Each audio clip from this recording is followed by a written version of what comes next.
Welcome in, fellow summoners. Tonight, under the watchful eyes of the Rift, we shall dive into the legendary tales of Runeterra to guide you gently into the realm of dreams. Before we disappear behind the veil of dreams, take a moment to cast your support spell. Tap the like button and join our magical community by subscribing. Also, I'm curious what time it is in your corner of Runeterra, whether you're watching from the war halls of Noxus, the forests of Ionia, or the depths of the Shadow Isles. Share your location in the comments below. Your participation will be greatly appreciated and helps our magical community grow stronger. Now, the time for incantations has passed. Dim your lights, find your most comfortable position, and prepare to be transported to the world of champions and chaos as we dive into tonight's legendary tales. Chapter 1. The Dawn of Creation.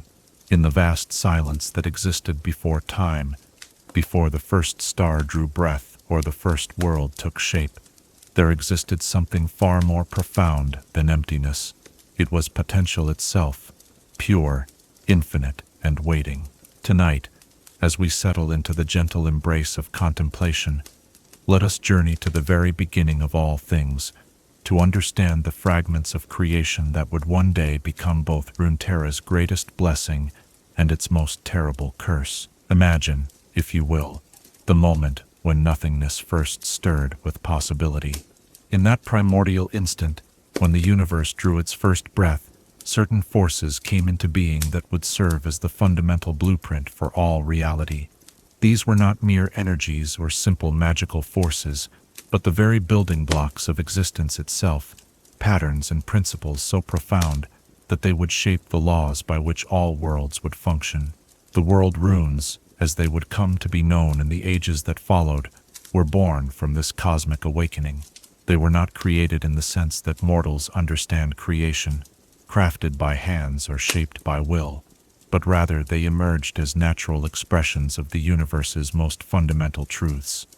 Each rune contained within it a piece of the original blueprint, a fragment of the divine mathematics that governed how matter and energy, time and space, life and death would interact throughout all of creation. Picture these runes not as simple stones or carved symbols, but as crystallized moments of that first creative instant. Each one pulsed with the raw essence of a universal constant. One might contain the principle of inspiration, the force that drives all growth and change, while another held dominion over precision, the law that ensures stability and order. Together, they represented a complete understanding of how reality itself functioned, from the grandest cosmic movements to the smallest interactions between particles of matter. In those earliest days, when the universe was young and malleable, the world runes existed in perfect harmony with the emerging cosmos. They were not separate from creation, but were creation, integral parts of the great tapestry being woven across the void. Stars were born under their influence, planets formed according to their principles, and the very fabric of space and time aligned itself with their eternal rhythms. As eons passed and the universe matured, these runes found themselves scattered across the vastness of space, drawn to worlds where their influence could take root and flourish. Some became the hearts of great celestial bodies, their power shaping entire solar systems. Others settled into smaller worlds, becoming the foundation upon which magic and natural law would develop. And some, through cosmic chance or divine providence, came to rest upon a world that would one day be known as Runeterra. The arrival of the world runes upon this particular world was not a violent impact or a dramatic reshaping of the landscape. Instead, it was a gentle integration, like seeds finding fertile soil in which to grow.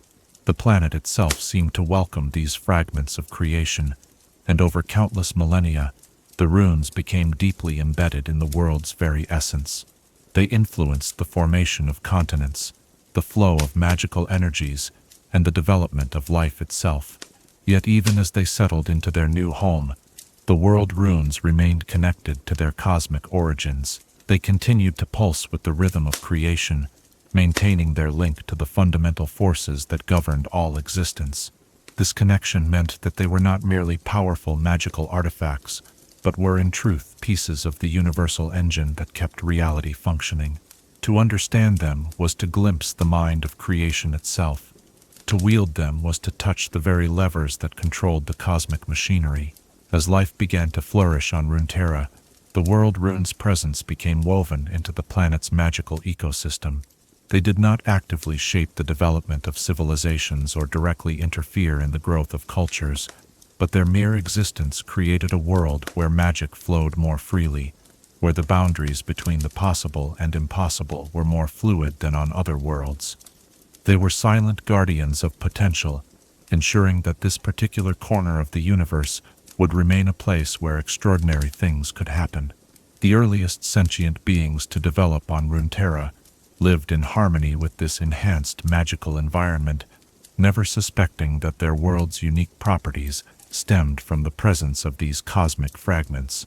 To them, magic was simply a natural part of existence, as fundamental as water or air. They built their societies around principles of balance and respect for the mystical forces that surrounded them, instinctively understanding that such power required wisdom and restraint. For countless generations, this balance was maintained. The world runes remained hidden, their true nature unknown to all but the most sensitive magical practitioners, who might occasionally sense their presence as distant, powerful currents in the flow of arcane energy. These early mages spoke of feeling vast, ancient presences in the world's magical field, forces so profound and stable that they seemed like natural features of reality itself. But even in these peaceful times, there were signs that this harmony could not last forever. As civilizations grew more sophisticated and magical knowledge became more advanced, certain individuals began to sense that there was something different about their world, something that set it apart from the cosmic norm. They felt the pulse of deeper currents, the rhythm of forces that seemed to predate even the oldest magical traditions. These seekers of knowledge, driven by curiosity and the eternal desire to understand the nature of existence, began to develop theories about the sources of their world's unique magical properties. They studied ancient sites where the flow of magic seemed particularly strong, examined the patterns in which natural magical phenomena occurred, and gradually began to piece together evidence that pointed toward the existence of something extraordinary hidden within their world. The first recorded mentions of what might have been world runes appear in the oldest magical texts, written by scholars who described sensing keystones of creation or foundation stones of reality during their deepest meditative practices. These early accounts speak of overwhelming sensations of cosmic significance, of touching something so fundamental that it seemed to connect directly to the heart of existence itself. Yet for all their searching and theorizing, these ancient scholars remained unaware of the true nature of what they sensed. The world runes, secure in their hidden resting places, continued their eternal function as silent anchors of cosmic order. They pulsed with the rhythm of creation, maintained their connection to the universal forces that governed all existence, and waited with infinite patience for the day when their true nature would be revealed. As our first chapter draws to its gentle close, we find ourselves standing at the threshold of understanding forces that dwarf mortal comprehension. The world runes, born from the very breath of creation, rest within Runeterra like sleeping giants, their power contained but never diminished, their purpose as eternal as the stars themselves. They are fragments of the universe's blueprint, pieces of the divine plan that shaped all reality, and their story is ultimately the story of power itself. How it comes into being, how it shapes the world around it, and how it calls to those who would seek to understand or command it. In the cosmic dance of creation and preservation, the world runes represent something unique. They are both the tools by which reality was built, and the keys that could unmake it all. As we prepare to explore their impact on the world and the lives they would touch, perhaps we might consider this. When we encounter forces beyond our comprehension, do we approach them with the reverence they deserve, or do we risk everything in our desire to possess what was never meant to be possessed? Chapter 2. The Rune's First Discovery.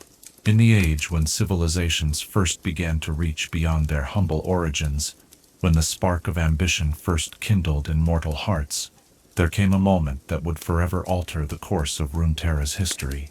Tonight, as shadows dance in the flickering light around us, let us witness that fateful discovery when mortals first laid eyes upon fragments of creation itself and felt the terrible weight of cosmic power. The discovery did not happen as legends might suggest, with dramatic fanfare or divine revelation. Instead, it began with a simple expedition in the mountains of what would one day become Demacia, where a group of scholar mages sought rare crystals for their research into the nature of magical energy. These were learned individuals, devoted to understanding the arcane forces that flowed through their world, but they were wholly unprepared for what they would uncover in the depths of an ancient cave system. Imagine their wonder as they descended into caverns that seemed to pulse with an inner light, following veins of crystalline formations that grew more magnificent with each step deeper into the earth. The very air around them hummed with energy unlike anything they had encountered before, not the familiar resonance of common magical materials, but something that seemed to vibrate in harmony with the fundamental frequencies of existence itself. The expedition leader, a woman named Tyari, whose dedication to magical scholarship had consumed her entire life, felt her breath catch as they rounded a bend in the cavern passage. Before them lay a chamber that defied all conventional understanding of natural formation. The walls curved in perfect geometric patterns that seemed to follow mathematical principles beyond current knowledge, and at the chamber's heart rested something that made every magical sense they possessed cry out in recognition and terror. There, embedded in a crystalline formation that had clearly grown around it over millennia, was a fragment of pure cosmic force. The object itself was difficult to perceive directly. It seemed to shift between states of matter, sometimes appearing as a carved stone rune, sometimes as pure energy given form, sometimes as something that existed beyond the normal boundaries of physical reality.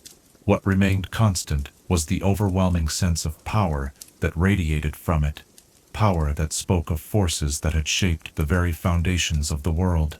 Tiari and her companions stood in stunned silence, their minds struggling to process what they were witnessing. Every instinct they possessed as practitioners of magic told them that they were in the presence of something sacred, something that existed on a level of cosmic significance that dwarfed all mortal understanding. The energy that flowed from the object was not merely powerful, it was fundamental, like discovering the source code of reality itself. As they drew closer, the effects of proximity to the world Rune became increasingly apparent. The magical items they carried began to resonate in strange ways, their enchantments responding to harmonics they were never designed to encounter. The air itself seemed to thicken with potential, as if the very concept of possibility was being amplified beyond normal limits. Most disturbing of all, each member of the expedition began to experience brief moments of expanded awareness, glimpses of cosmic truths that their minds were not equipped to fully comprehend. Tiari, driven by a scholar's irrepressible curiosity, despite her growing unease, attempted to examine the object more closely. As she approached within arm's reach of the crystalline formation, the world Rune's emanations intensified dramatically. For one terrifying instant, her consciousness expanded to touch the edges of creation itself. She saw the birth of stars, the death of worlds, the infinite dance of cosmic forces that maintained the balance of all existence. She understood, for that brief moment, exactly what she was looking at, a piece of the divine blueprint, a fragment of the original plan by which all reality had been constructed. The experience lasted only seconds before her mortal mind, overwhelmed by cosmic truth, forced her back to normal awareness. But those seconds were enough to fundamentally change her understanding of magic, power, and her place in the universe. She had touched something that existed outside the normal flow of time and space, something that connected directly to the heart of creation. The knowledge was both exhilarating and terrifying, filling her with wonder while simultaneously making clear the vast gulf between mortal ambition and cosmic reality. Her companions, witnessing Tiari's reaction to proximity with the object, understood instinctively that they had discovered something beyond their ability to safely handle. The youngest member of the expedition, a man named Jorik who specialized in protective enchantments, reported feeling as though the very foundations of his magical knowledge were being rewritten simply by being in the object's presence. His carefully crafted protective spells seemed laughably inadequate against forces that operated on such a fundamental level. As the expedition team debated what course of action to take, they began to notice subtle changes in the chamber around them. The crystalline formations were growing, responding to the world rune's awakened emanations by creating new geometric patterns that followed principles of magical mathematics far beyond current understanding. The cave itself seemed to be evolving, reshaping itself according to cosmic laws that had remained dormant for millennia, until disturbed by mortal presence. Tiari, still reeling from her brief contact with cosmic truth, made the decision that would establish a pattern for centuries to come. Recognizing that the object was far too dangerous to leave unguarded, but equally too powerful to safely remove, she and her team established the first World Rune monitoring station. They created detailed records of their discovery, documented the object's effects on magical energy in the surrounding area, and developed protocols for studying it while maintaining a safe distance. Word of the discovery spread slowly through the scholarly community, passed along through carefully encrypted communications to prevent the knowledge from falling into the wrong hands. Recognizing that the object was far too dangerous to leave unguarded, but equally too powerful to safely remove, she and her team established the first World Rune monitoring station. They created detailed records of their discovery, documented the object's effects on magical energy in the surrounding area, and developed protocols for studying it while maintaining a safe distance. Word of the discovery spread slowly through the scholarly community, passed along through carefully encrypted communications to prevent the knowledge from falling into the wrong hands. Those who learned of the find understood intuitively that they were dealing with something that could reshape the world if mishandled. The early researchers who traveled to study the World Rune all reported similar experiences, moments of expanded consciousness, glimpses of cosmic truth, and an overwhelming sense of being in the presence of forces that operated on a scale beyond mortal comprehension. As months passed, the studying scholars began to develop theories about what they had discovered.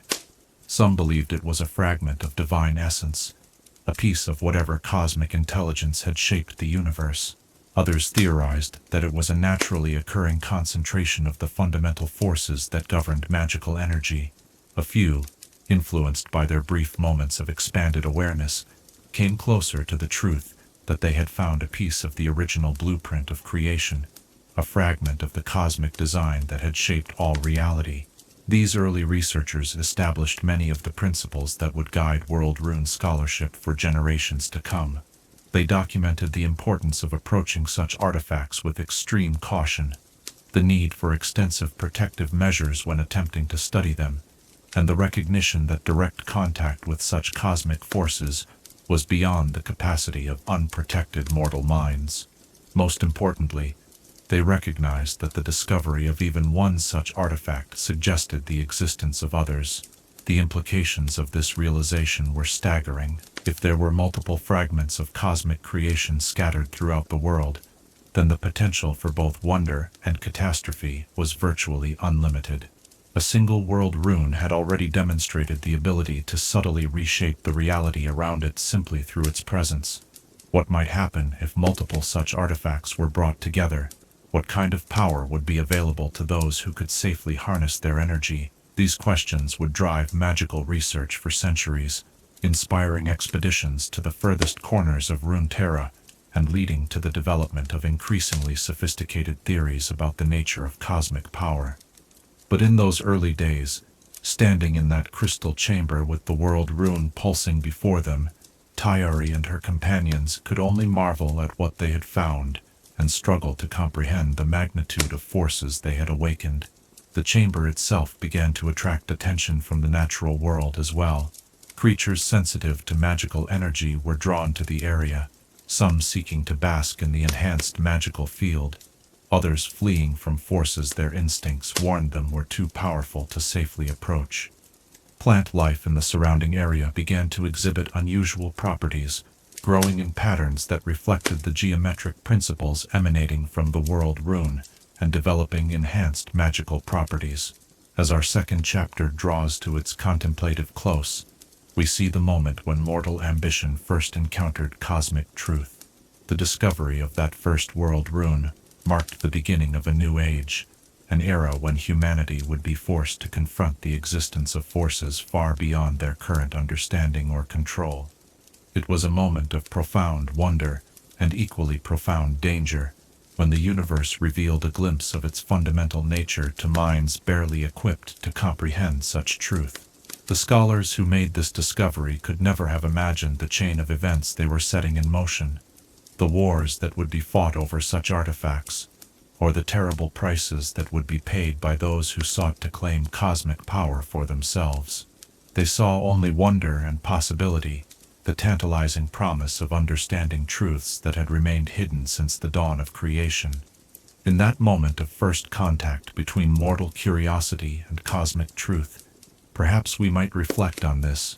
When we reach beyond our current understanding to grasp at forces greater than ourselves, do we do so with the wisdom to recognize our limitations, or are we driven by desires that blind us to the true cost of such knowledge?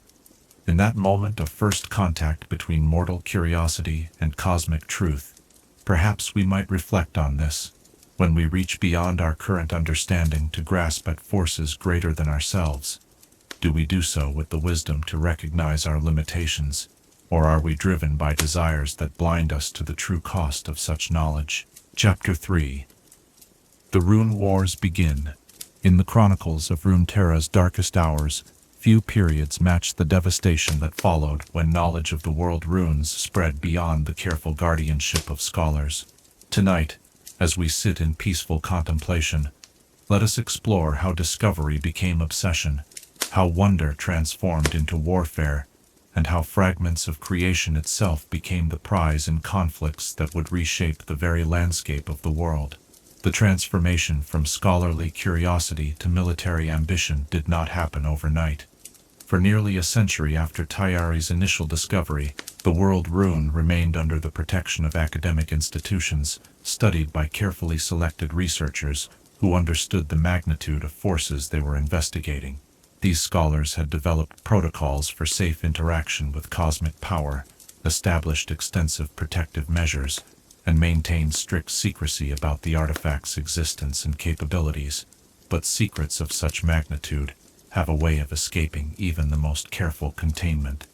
The first breach came through a scholar named Rune, whose dedication to research gradually transformed into something far more dangerous, an obsession with understanding and ultimately controlling the cosmic forces he studied.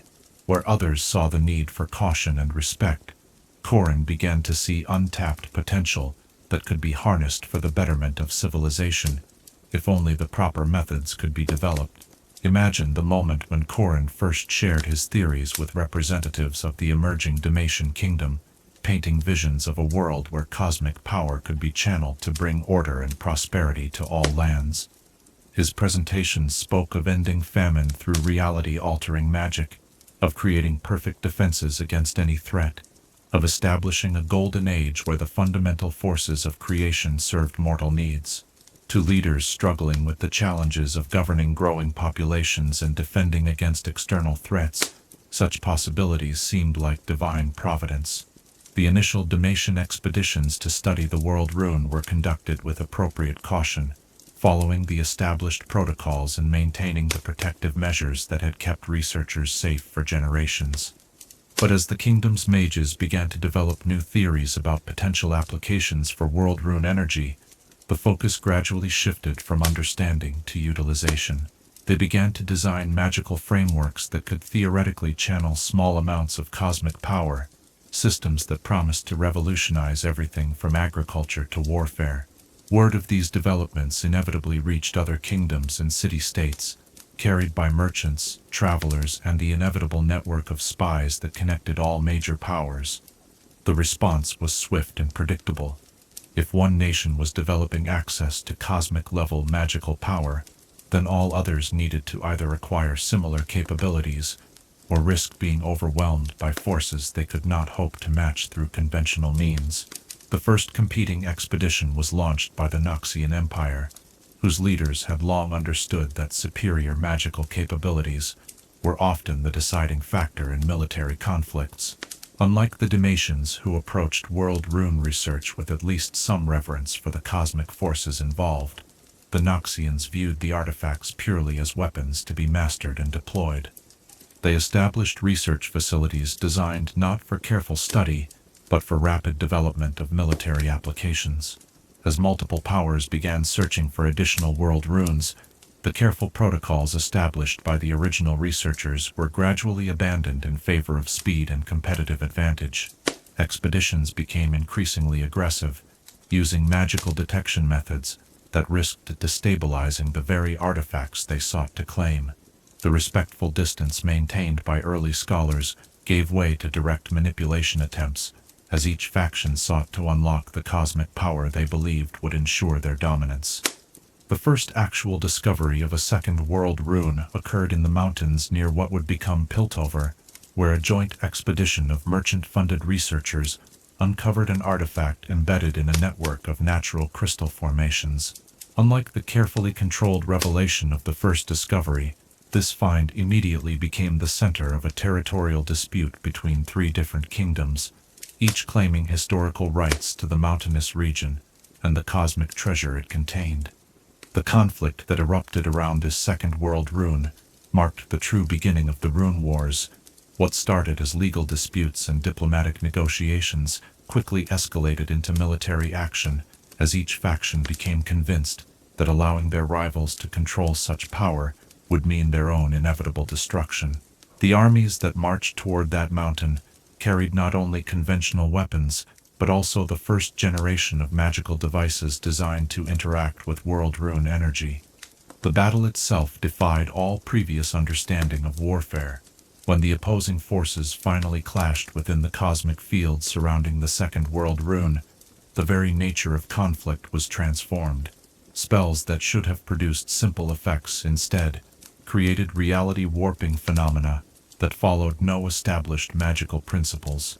Protective enchantments designed to deflect conventional attacks found themselves contending with forces that operated on cosmic scales. Most terrifying of all, the world rune itself began to respond to the violence occurring in its presence, its emanations growing stronger and more chaotic as the conflict intensified. The aftermath of that first world rune battle left the surrounding landscape permanently altered. Mountains had been reshaped by cosmic forces, valleys had been carved where none existed before, and the very laws of physics seemed to function differently in areas where world rune energy had been released. The surviving soldiers returned to their kingdoms with tales of magic gone wild, of reality itself becoming fluid and unpredictable when cosmic power was unleashed in anger. Rather than serving as a warning about the dangers of weaponizing cosmic forces, these reports only intensified the arms race that was developing around world rune research. Military leaders concluded that the transformative power they had witnessed was simply further proof that controlling such artifacts was essential for national survival. If reality itself could be rewritten through the application of world rune energy, then no defense could stand against a nation that had mastered such capabilities. The discovery of additional world runes accelerated rapidly, as multiple kingdoms devoted enormous resources to search expeditions. Each new find became the center of increasingly violent conflicts, as established powers and emerging city-states alike recognized that the cosmic artifacts represented the ultimate strategic advantage. Traditional alliances dissolved as former allies found themselves competing for access to forces that could reshape the balance of power across the entire continent. As the wars spread, the techniques for locating and extracting world runes became increasingly sophisticated and increasingly dangerous. Mages developed methods for tracking the cosmic emanations that surrounded hidden artifacts, but these same techniques often destabilized the magical fields that had kept the runes safely contained for millennia. Extraction procedures evolved from careful archaeological methods to rapid extraction protocols designed to claim artifacts before rival factions could intervene. The transformation of magical research from academic pursuit to military science had profound effects on the very nature of magical practice throughout Runeterra. Traditional magical disciplines were abandoned in favor of combat applications, and ancient principles of balance and restraint were discarded as outdated concepts that had no place in an age of cosmic warfare. The careful respect for cosmic forces that had characterized early world rune research was replaced by a ruthless determination to harness such power regardless of the risks involved. Perhaps most tragically, the escalating conflicts began to attract the attention of entities that had previously remained distant from mortal affairs. The chaotic release of cosmic energy during world rune battles created disturbances that rippled through dimensions beyond the physical world, drawing the interest of beings that understood all too well the true nature of the forces being carelessly unleashed. These cosmic observers began to take a more active interest in events on Runeterra, recognizing that the irresponsible use of world rune power posed threats that extended far beyond any single world. The kingdoms and city-states locked in world rune conflicts remained unaware of this growing cosmic attention, focused as they were on the immediate advantages that cosmic power could provide in their battles against terrestrial rivals. They could not have imagined that their wars were being watched by entities that had witnessed the birth and death of countless worlds, beings that understood the ultimate consequences of cosmic power unleashed without wisdom or restraint. These cosmic observers began to take a more active interest in events on Runeterra, recognizing that the irresponsible use of world rune power posed threats that extended far beyond any single world. The kingdoms and city-states locked in world rune conflicts remained unaware of this growing cosmic attention, focused as they were on the immediate advantages that cosmic power could provide in their battles against terrestrial rivals. They could not have imagined that their wars were being watched by entities that had witnessed the birth and death of countless worlds, beings that understood the ultimate consequences of cosmic power unleashed without wisdom or restraint. As our third chapter reaches its somber conclusion, we witness the transformation of wonder into warfare, the corruption of discovery into destruction. The world runes, which had begun as objects of scholarly fascination and reverential study, had become the central focus of conflicts that threatened to tear apart the very fabric of civilization. The cosmic forces that had once pulsed quietly in their hidden resting places now echoed with the violence and ambition of mortal conflicts, their emanations growing ever more chaotic as they were exposed to the fury of war. The irony was complete in seeking to harness cosmic power for the purpose of bringing order and prosperity to their realms. The warring factions had instead unleashed chaos on a scale that dwarfed any previous conflict in Runeterra's history. The very forces that could have elevated civilization to unimaginable heights were instead being used to destroy everything that previous generations had built. In this tale of discovery becoming obsession, of wonder transforming into warfare, we might pause to consider. When we encounter power beyond our current understanding, do we approach it with the humility to recognize our limitations, or does the very magnitude of such power blind us to the wisdom required for its proper use? Chapter 4: Ryze's Burden. In the midst of chaos and cosmic warfare, when the very foundations of reality trembled under the weight of mortal ambition, there emerged a figure whose destiny would become forever intertwined with the fragments of creation themselves. Tonight, as we reflect on the nature of sacrifice and responsibility, let us explore the story of Ryze, a young mage whose encounter with ultimate power would transform him into the eternal guardian of forces that could unmake the world. Ryze began his journey not as a hero or a chosen champion, but as a simple apprentice to a master whose wisdom far exceeded his fame. In a small village nestled between the war-torn territories, where world rune battles raged with increasing frequency, an elderly mage named Rune had established a sanctuary of learning dedicated to understanding magic in its purest form. Here, away from the military applications and weaponized research that dominated contemporary magical study, Narration taught the old ways, patience, balance, and above all, respect for forces greater than oneself. The young Ryze arrived at this sanctuary as a refugee from his own destroyed hometown, carrying nothing but raw magical talent and a burning desire to understand why the world around him had descended into such chaos. His village had been caught in the crossfire of a world rune battle, its peaceful existence erased in moments when cosmic forces were unleashed without regard for the innocent lives that lay in their path. The memory of that destruction would haunt Ryze for the rest of his unnaturally long life, serving as a constant reminder of the price paid by those who cannot defend themselves against cosmic power run wild. Under Naration's patient guidance, Ryze learned to see magic not as a tool for personal advancement or military advantage, but as a sacred trust that connected all living beings to the fundamental forces that governed existence.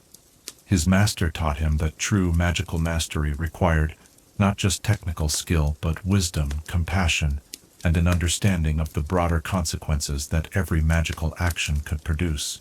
Most importantly, Narration shared with his apprentice the ancient knowledge about the world runes, their true nature as fragments of creation's blueprint, their immense power, and the terrible responsibility that came with any interaction with such cosmic forces. Imagine the weight of that revelation for a young mind already scarred by the devastation he had witnessed. To learn that the forces responsible for his village's destruction were not merely powerful magical weapons, but were in fact pieces of the very foundation upon which all reality rested, was both overwhelming and transformative. Ryze began to understand that the wars raging across the continent were not simply conflicts between ambitious kingdoms, but were in fact a fundamental threat to the stability of existence itself. Naration's teachings went far beyond conventional magical instruction. He shared with Ryze the histories of civilizations that had discovered cosmic power before, tales of worlds where the misuse of fundamental forces had led to complete destruction.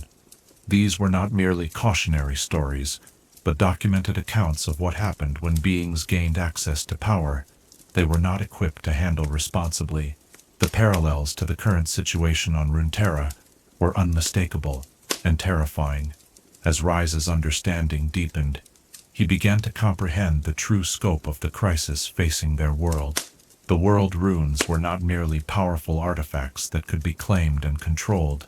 They were active participants in the cosmic order, connected to forces and entities that operated on scales beyond mortal comprehension. The chaotic energy being released during the ongoing wars was creating disturbances that rippled through dimensions and realities, potentially attracting attention from cosmic powers that no earthly civilization was prepared to confront. The transformation from apprentice to guardian began during Ryze's third year of training, when reports reached their sanctuary of a particularly devastating world rune battle, in which multiple artifacts had been brought into proximity with each other.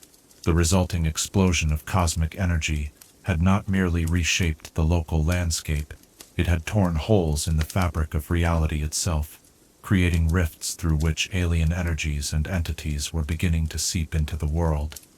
Narration, recognizing that the situation had reached a critical point, made the decision that would define the rest of Ryze's existence.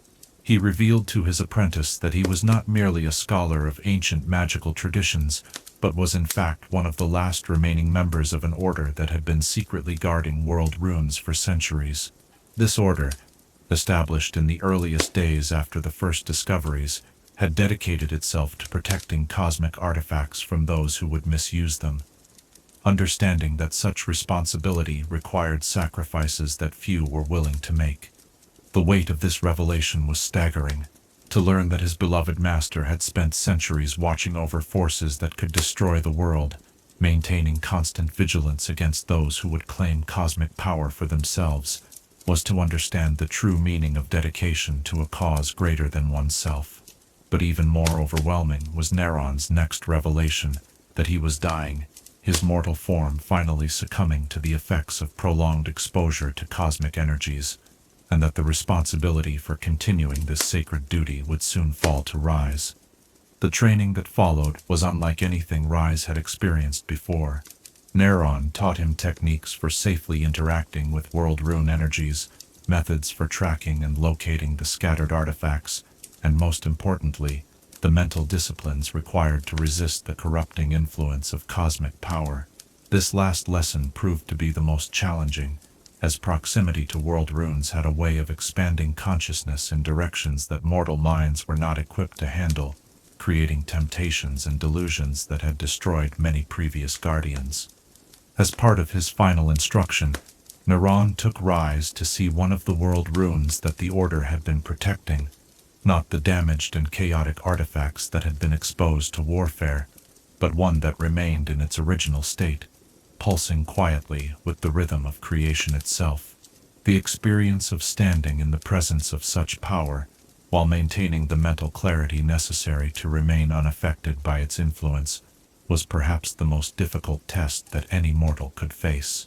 Ryze felt the cosmic force calling to him, offering visions of possibilities that stretched beyond imagination. He could sense the potential to reshape reality according to his will, to end all conflicts through the application of ultimate power, to create a perfect world where suffering and chaos could never take root. The temptation was overwhelming, but Naration's teachings had prepared him for this moment. He understood that these visions were not promises of what could be achieved, but were instead the first symptoms of cosmic corruption, the beginning of the process by which world rune power destroyed those who sought to claim it. The true test came when Naration's condition finally reached its end. As his master lay dying, his body ravaged by decades of exposure to cosmic forces, he entrusted Ryze with the location of multiple world runes, and the sacred duty of protecting them from those who would abuse their power. But more than that, he shared with his apprentice the terrible knowledge of what would be required to fulfill this responsibility: a lifetime of solitude, constant vigilance, and the gradual transformation from mortal being into something that could safely interact with cosmic forces. The transformation began almost immediately. As Ryze took up the mantle of World Rune Guardian, his body began to adapt to the constant exposure to cosmic energies that his new role required. His aging slowed, and eventually stopped. His magical capabilities expanded far beyond normal mortal limits, and his consciousness began to operate on timescales that measured centuries rather than decades. He was becoming something more than human, but the price was the gradual loss of many qualities that had defined his humanity. The loneliness was perhaps the cruelest aspect of his transformation. As a guardian, Ryze could not maintain close relationships with mortal beings, both because his extended lifespan meant watching everyone he cared about age and die, and because the knowledge he carried about cosmic threats was too dangerous to share. He became a solitary figure, appearing occasionally in the world to prevent catastrophic misuse of world rune power, then disappearing again into the isolation that his responsibility demanded. Yet for all the personal cost, Ryze never wavered in his commitment to protecting the world from forces it was not equipped to handle. He understood that his sacrifice was necessary not just for the current generation, but for all future generations who deserved the chance to live in a world where cosmic power was contained and controlled. His burden was eternal, but so was his determination to bear it with the wisdom and restraint that Narration had taught him. As our fourth chapter draws to its contemplative close, we see how one individual's encounter with ultimate responsibility can reshape not just their own destiny, but their very nature as a being. Ryze's transformation from young apprentice to eternal guardian represents one of the most profound sacrifices possible: the surrender of a normal mortal existence in service of protecting others from forces they could never comprehend. In his story, we find both inspiration and sobering reflection on the nature of duty and sacrifice. The cosmic forces that could elevate him beyond all mortal limitations were the same forces that condemned him to eternal solitude, watching over a world that would never fully understand the threats from which he protected them. As we consider Ryze's burden and the choice that defined his existence, perhaps we might reflect, when faced with responsibilities that demand everything we are and everything we might become, do we find the strength to accept such burdens, knowing that true heroism often requires sacrifices that remain forever unseen and unacknowledged. Chapter 5. Kingdoms consumed by power. In the annals of history, few tragedies match the spectacle of great civilizations destroying themselves through their pursuit of ultimate power. Tonight, as we gather in quiet reflection, let us witness how the world runes transformed from objects of wonder into instruments of civilizational collapse, and how the very forces that promised to elevate kingdoms to eternal glory instead consumed them from within, leaving only whispers and ruins where proud empires once stood. The kingdom of Valoran's heart was among the first to fall to the corrupting influence of world rune power, though its destruction was so complete that few remember its name today. This realm, nestled in the fertile valleys between what would later become Demacia and Noxus, had been renowned for its advanced magical practices and sophisticated understanding of arcane principles. When their scholars discovered a cluster of 3 world runes in an ancient underground complex, they believed they had uncovered the key to creating a magical utopia that would serve as a beacon of enlightenment for all the world. Imagine the initial excitement that swept through the kingdom as news of the discovery spread. The royal court commissioned the most brilliant magical theorists to study the artifacts, and their early reports painted visions of possibilities that seemed almost divine in scope. The world runes, when carefully studied from a safe distance, revealed glimpses of cosmic principles that could revolutionize everything from agriculture to architecture, from healing to governance itself. The first applications seemed to justify the kingdom's optimism. Carefully channeled world rune energy was used to enhance crop yields beyond anything previously achieved, creating harvests so abundant that famine became inconceivable. The same cosmic forces were applied to architectural projects, resulting in buildings that defied conventional engineering principles, while radiating an inner beauty that spoke to something deep within the human soul. Medical applications of diluted world rune energy produced healing results that bordered on miraculous, curing ailments that had been considered beyond the reach of mortal magic. For nearly 2 decades, the kingdom of Valoran's heart seemed to be achieving its dream of cosmic-powered utopia. The population grew prosperous and healthy. The arts flourished under the influence of creativity, enhanced by exposure to fundamental creative forces, and the kingdom's influence spread as other nations sought to learn from their apparent mastery of cosmic power. Delegations arrived from across the continent, eager to establish trade relationships and diplomatic ties with a realm that seemed to have unlocked the secrets of divine governance. But the very success of these early applications contained the seeds of the kingdom's ultimate destruction.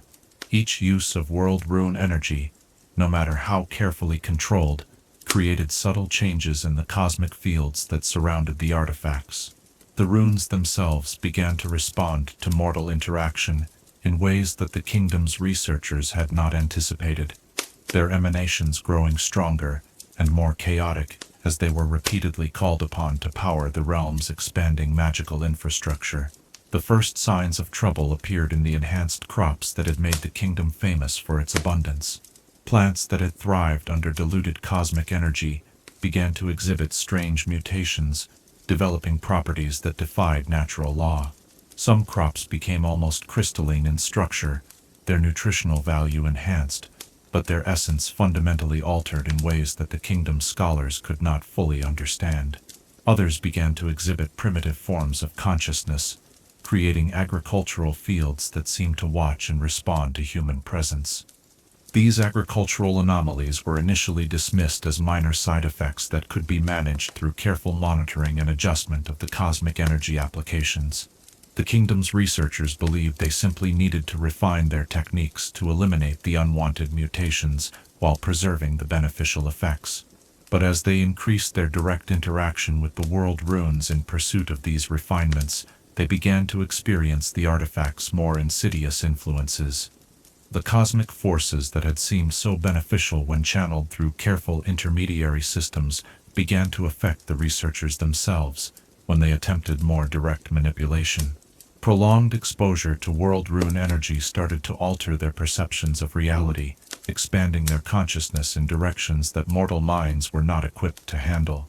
They began to experience visions of cosmic truth that were simultaneously enlightening and maddening, understanding universal principles that their human nature could not fully process. As the researchers' mental states became increasingly unstable, their recommendations for kingdom policy began to reflect their altered perspectives. They spoke of transforming the entire population through controlled exposure to cosmic energy, creating a race of beings that could safely interact with world rune power, without the limitations that constrained ordinary mortals. The kingdom's leaders, influenced by decades of success with cosmic applications, approved these proposals, despite growing evidence that the researchers themselves were losing their grip on conventional reality. The transformation programs began with volunteers from the kingdom's military and scholarly classes, individuals who believed they were participating in the next stage of human evolution. The initial results seemed promising. Subjects exposed to carefully regulated world rune energy displayed enhanced physical capabilities, expanded magical sensitivity, and apparent immunity to many forms of disease and aging. But these beneficial effects came at a cost that only became apparent as the transformations progressed. The enhanced individuals gradually lost their connection to normal human emotional experience, their expanded consciousness leaving them unable to relate to the concerns and feelings that motivated ordinary mortals. They began to see untransformed humans as primitive beings, whose limitations made them unsuitable for existence in a cosmos-enhanced civilization. Most disturbing of all, they developed an insatiable hunger for ever greater exposure to world rune energy, requiring increasing doses of cosmic force to maintain their enhanced state. As more of the kingdom's population underwent transformation, the social fabric that had held their civilization together began to disintegrate. The enhanced individuals formed an increasingly isolated elite that viewed normal humans with growing disdain, while the untransformed population became increasingly fearful of their cosmic-altered neighbors. The kingdom that had sought to create universal prosperity through world rune power instead found itself divided into incompatible subspecies of humanity. The final collapse came when the enhanced elite decided that their cosmic evolution required direct merger with the world runes themselves. They believed that by physically bonding with the artifacts, they could transcend all mortal limitations and become beings of pure cosmic energy.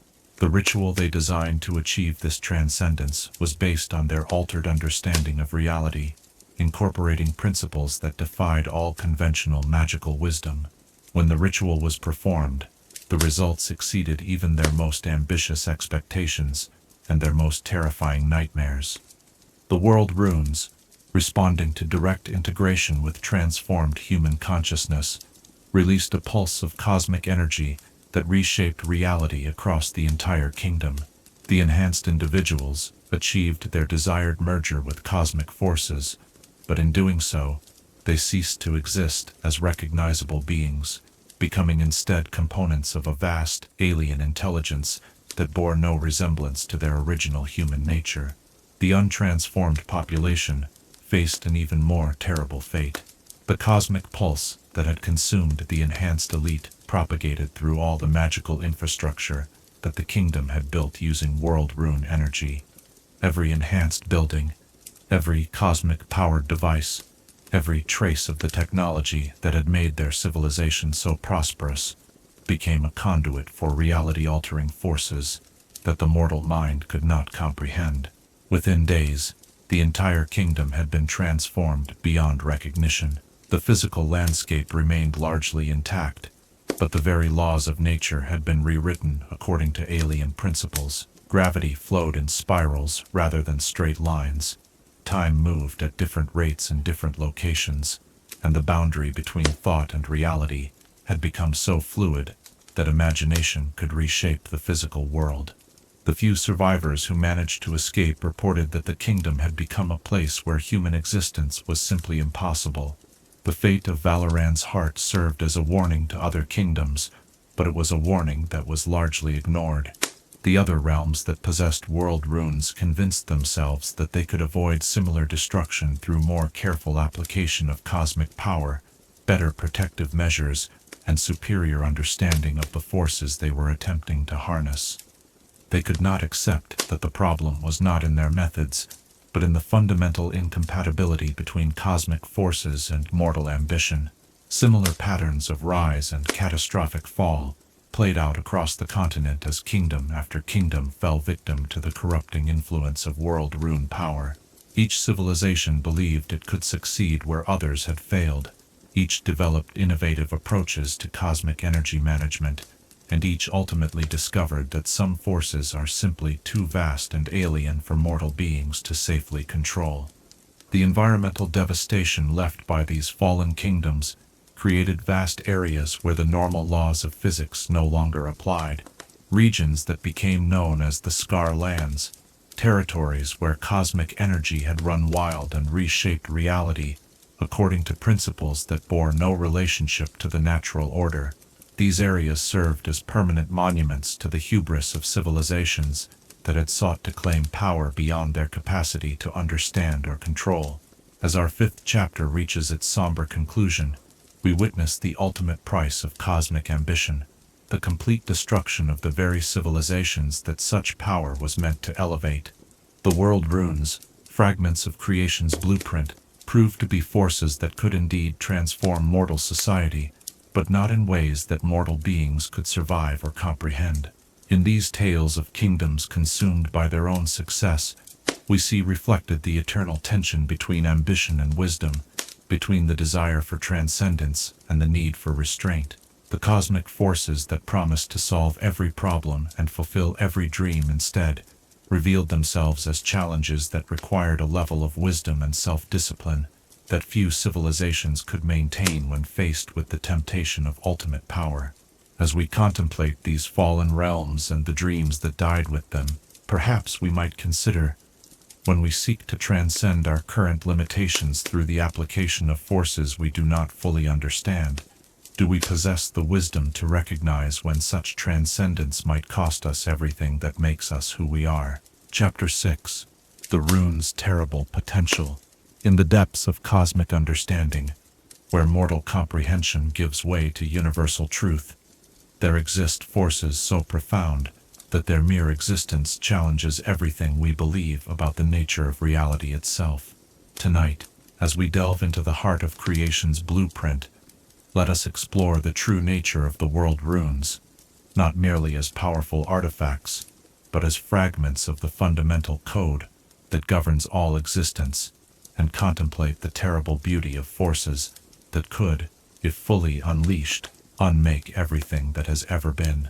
To understand the world rune's terrible potential, we must first comprehend that they are not magical items in any conventional sense. They do not draw their power from external sources or channel energy through familiar arcane principles. Instead, they are direct expressions of the universal constants that define reality itself, living embodiments of the mathematical relationships that determine how matter and energy, space and time, life and death interact throughout the cosmos. Imagine, if you will, the moment of creation when the universe first stirred into existence. In that primordial instant, certain fundamental principles were established that would govern all subsequent development: the speed at which light travels, the force that binds atoms together, the relationship between energy and matter, the flow of time itself. The world runes are fragments of those original principles, pieces of the cosmic source code that contains the instructions for how reality functions at its most basic level. The rune of inspiration, discovered in the crystal chambers beneath what would become Demacia, contains within its crystalline structure the fundamental force that drives all growth, change, and creative development throughout the universe. This is not merely magical energy that enhances natural processes, it is the essential principle that makes growth possible at all. When properly understood, this rune could theoretically accelerate evolution across entire worlds, compress millions of years of natural development into moments, or reverse the process entirely, reducing complex organisms to their primordial components. The rune of domination, found in the volcanic peaks of ancient Noxian territory, embodies the universal principle of control and order, the force that determines how energy flows through systems and how complex structures maintain their integrity over time. This rune represents mastery over the fundamental relationships that bind reality together, offering the theoretical possibility of rewriting the basic laws that govern how the universe functions. In the hands of one who truly understood its nature, this rune could impose new physical laws across vast regions of space, creating zones where gravity, electromagnetism, or even causality itself operated according to entirely different principles. The Rune of Precision, hidden for millennia in the depths of what would become Piltover's industrial heart, contains the cosmic principle of perfect accuracy and flawless execution. This is the force that ensures mathematical relationships remain constant, that natural laws operate consistently, and that cause and effect maintain their eternal dance. To wield this rune with full understanding would mean gaining the ability to calculate and control every variable in any system, to predict and manipulate outcomes with absolute certainty, to essentially become an agent of cosmic determinism, with the power to remove all uncertainty and randomness from existence. Yet even these individual capabilities pale before the true terror that lies in the world rune's combined potential. When multiple runes are brought into proximity with each other, they begin to resonate with harmonics that echo the original moment of creation. This resonance creates a field of possibility that transcends normal magical or physical law, a zone where the fundamental structure of reality becomes fluid and malleable to conscious will. The theoretical models, developed by the few scholars who have glimpsed this combined potential, suggest that a complete set of world runes, properly synchronized, could literally rewrite the basic parameters of existence. They could change the fundamental constants that determine how atoms hold together, alter the speed of light, modify the relationship between matter and energy, or even restructure the flow of time itself. In essence, they would provide the means to edit the universe's source code, making changes to reality's foundation that would propagate through all of existence. The implications of such power are almost impossible to comprehend. Consider the possibility of rewriting the laws of physics to eliminate entropy, creating a universe where nothing ever decays or dies. Imagine altering the fundamental forces to allow faster-than-light travel, connecting distant galaxies as easily as crossing a room. Contemplate the potential to modify the basic structure of consciousness itself, perhaps creating new forms of awareness that transcend the limitations of individual minds. But with such cosmic potential comes equally cosmic risk. The same power that could eliminate suffering could also eliminate the growth that comes from overcoming challenges. The ability to remove all limitations might also remove the very constraints that give meaning and purpose to existence. Most terrifying of all, any mistake in rewriting reality's fundamental code could cascade through all of existence, potentially unmaking everything that has ever been and preventing anything from ever being again. The world rune's connection to the moment of creation means that they retain a kind of cosmic memory of the primordial forces that shaped the universe. This memory includes not only the constructive principles that built reality, but also the destructive potential that was necessarily constrained to allow creation to occur. In the wrong hands, or even in the right hands used unwisely, the runes could theoretically release these constrained destructive forces, effectively reversing the process of creation and returning vast regions of space to the primordial void from which they emerged. The scholars who have studied these artifacts most closely speak of sensing vast, sleeping intelligences within the runes, not consciousness in any sense that mortals understand, but something akin to the universe's own awareness of its fundamental principles. These intelligences seem to evaluate those who interact with the runes, determining whether the contact represents a constructive or destructive influence on cosmic order. Those found wanting experience effects that range from immediate rejection to complete dissolution of their essential being. The temporal aspects of world rune power present perhaps the most unsettling possibilities. Because the runes exist partially outside normal space-time, their influence can propagate both forward and backward through history. Theoretical applications of their temporal capabilities could retroactively prevent events from ever having occurred, alter the past to create entirely different present realities, or lock certain outcomes into inevitable future manifestation. The very concept of free will becomes questionable in the presence of forces that can manipulate the causal relationships between past, present, and future. Environmental effects of world rune power provide glimpses of what large-scale applications might accomplish. Areas where runes have been active show phenomena that challenge basic assumptions about how reality functions. Gravity flows in patterns that follow emotional rather than physical laws. Time moves at different rates in response to local needs rather than cosmic constants, and the boundary between thought and physical manifestation becomes so thin that imagination can literally reshape the material world. The biological effects are equally profound and disturbing. Exposure to concentrated world rune energy doesn't simply enhance living beings, it fundamentally rewrites the basic code that defines what life itself means. Creatures exposed to such forces can develop abilities that transcend normal biological limitations, but they also risk losing the essential qualities that made them living beings in the first place.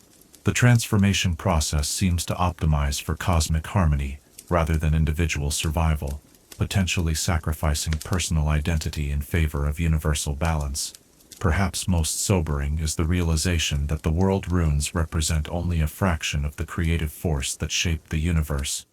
If fragments of the cosmic blueprint possess such reality-altering potential, the implications for the complete, unified creative force from which they originated are almost beyond rational contemplation. The runes serve as a reminder that mortals exist within a universe governed by forces and intelligences that operate on scales and according to principles that dwarf all human understanding. The mystical traditions that have grown up around world rune research speak of the artifacts as tests of cosmic worthiness, challenges presented by the universe itself to determine whether emerging civilizations possess the wisdom and restraint necessary to handle the responsibilities that come with cosmic power. From this perspective, the terrible potential of the runes is not a flaw or danger, but an essential feature designed to ensure that such forces remain in the hands of those who understand the full implications of their use. As our 6th chapter draws to its profound conclusion, we find ourselves contemplating forces that exist at the very foundation of reality itself. The world runes represent power on a scale that makes all mortal ambitions seem insignificant, capabilities that could reshape the universe according to conscious will, and responsibilities that would challenge even the wisest and most selfless individuals. In their terrible potential, we see reflected the ultimate questions about the nature of power, responsibility, and cosmic purpose.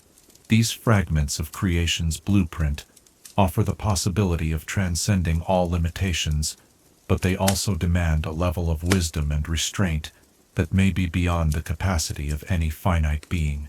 As we contemplate these cosmic forces and their reality-altering potential, perhaps we might reflect, if we possessed the power to reshape the fundamental nature of existence itself, would we have the wisdom to know which aspects of reality should remain unchanged, and the strength to resist the temptation to remake the universe according to our limited understanding of what perfection might mean? Chapter 7. Champions touched by rune power. Throughout the turbulent history of the world runes, there have been rare individuals whose encounters with cosmic forces left them forever changed, marked by powers that transcended mortal limitations, while bearing the eternal burden of cosmic responsibility. Tonight, as we explore the stories of these extraordinary beings, let us understand how contact with creation's fragments can elevate mortals beyond their original nature, yet often at a cost that challenges the very essence of what it means to be human. Brand, the Burning Vengeance, represents perhaps the most tragic example of a mortal soul consumed by forces beyond his capacity to control. Once known as Keegan Roddy, he was a seafaring explorer whose insatiable curiosity about ancient magical artifacts led him to the frozen wastes of the Freljord, where legends spoke of a world rune hidden within an ancient tribal burial ground. The transformation that followed his discovery would serve as a warning about the price of touching cosmic power without the wisdom to understand its true nature. The rune that Keegan discovered was not one of the major fragments, but rather a shard that had broken away from a larger world rune during one of the ancient conflicts. Even diminished, this fragment contained enough cosmic fire to fundamentally alter anyone who came into direct contact with its energies. When Keegan's expedition uncovered the artifact, his first instinct was to examine it closely, to understand the source of the intense heat and light that emanated from what appeared to be a simple carved stone. The moment his unprotected flesh made contact with the rune shard, Keegan's mortality was consumed in an instant of cosmic flame. But rather than dying, he was transformed into something that existed in the space between life and death, his consciousness preserved within a body of living fire that drew its sustenance directly from the world rune's cosmic energies. The process stripped away much of his original personality and memories, leaving behind a being driven by an insatiable hunger for magical energy and an inability to form meaningful connections with other living beings. Bran's existence demonstrates the fundamental incompatibility between cosmic forces and mortal nature. While he gained tremendous power, the ability to channel destructive energies that could reshape landscapes and burn through any material defense, he lost the capacity for human emotion, empathy, and growth. The cosmic fire that sustained him also isolated him from all the experiences that give mortal life meaning, creating a being that possessed godlike power, but was trapped in an existence devoid of joy, love, or purpose. In stark contrast to Bran's tragic transformation, Kale and Morgana represent examples of beings who were elevated by cosmic forces while retaining more of their essential nature, though not without profound costs of their own. These sisters were touched by celestial power that bore similarities to world rune energy, granting them abilities that placed them somewhere between mortal and divine. Yet their different interpretations of cosmic responsibility created a schism that would affect their relationship for eternity. Kale's encounter with cosmic forces enhanced her natural inclination toward order and justice, but it also gradually stripped away her capacity for mercy and understanding of mortal limitations. The cosmic energies that flowed through her provided absolute clarity about right and wrong, but this clarity came at the cost of empathy for those who struggled with moral ambiguity. She became a perfect agent of cosmic justice, but in doing so, she lost touch with the human experience that had originally motivated her desire to protect others. Morgana's transformation followed a different path, as the cosmic forces enhanced her understanding of mortal suffering and the importance of redemption and growth. However, her expanded awareness of pain and injustice in the world became a burden that threatened to consume her, creating a being capable of tremendous compassion, but also vulnerable to despair and rage at the cosmic indifference she perceived in the universe's grand design. The story of Xerath provides another perspective on how cosmic power can transform mortal beings, though his encounter came through deliberate seeking rather than accidental contact. As a scholar in ancient Shurima, Xerath had studied fragments of world rune lore and developed theoretical frameworks for safely channeling cosmic energy through mortal vessels.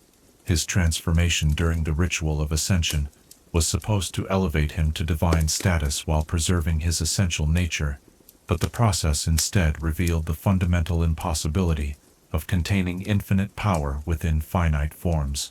Xerath's current existence as a being of pure arcane energy demonstrates both the potential and the limitations of cosmic transformation.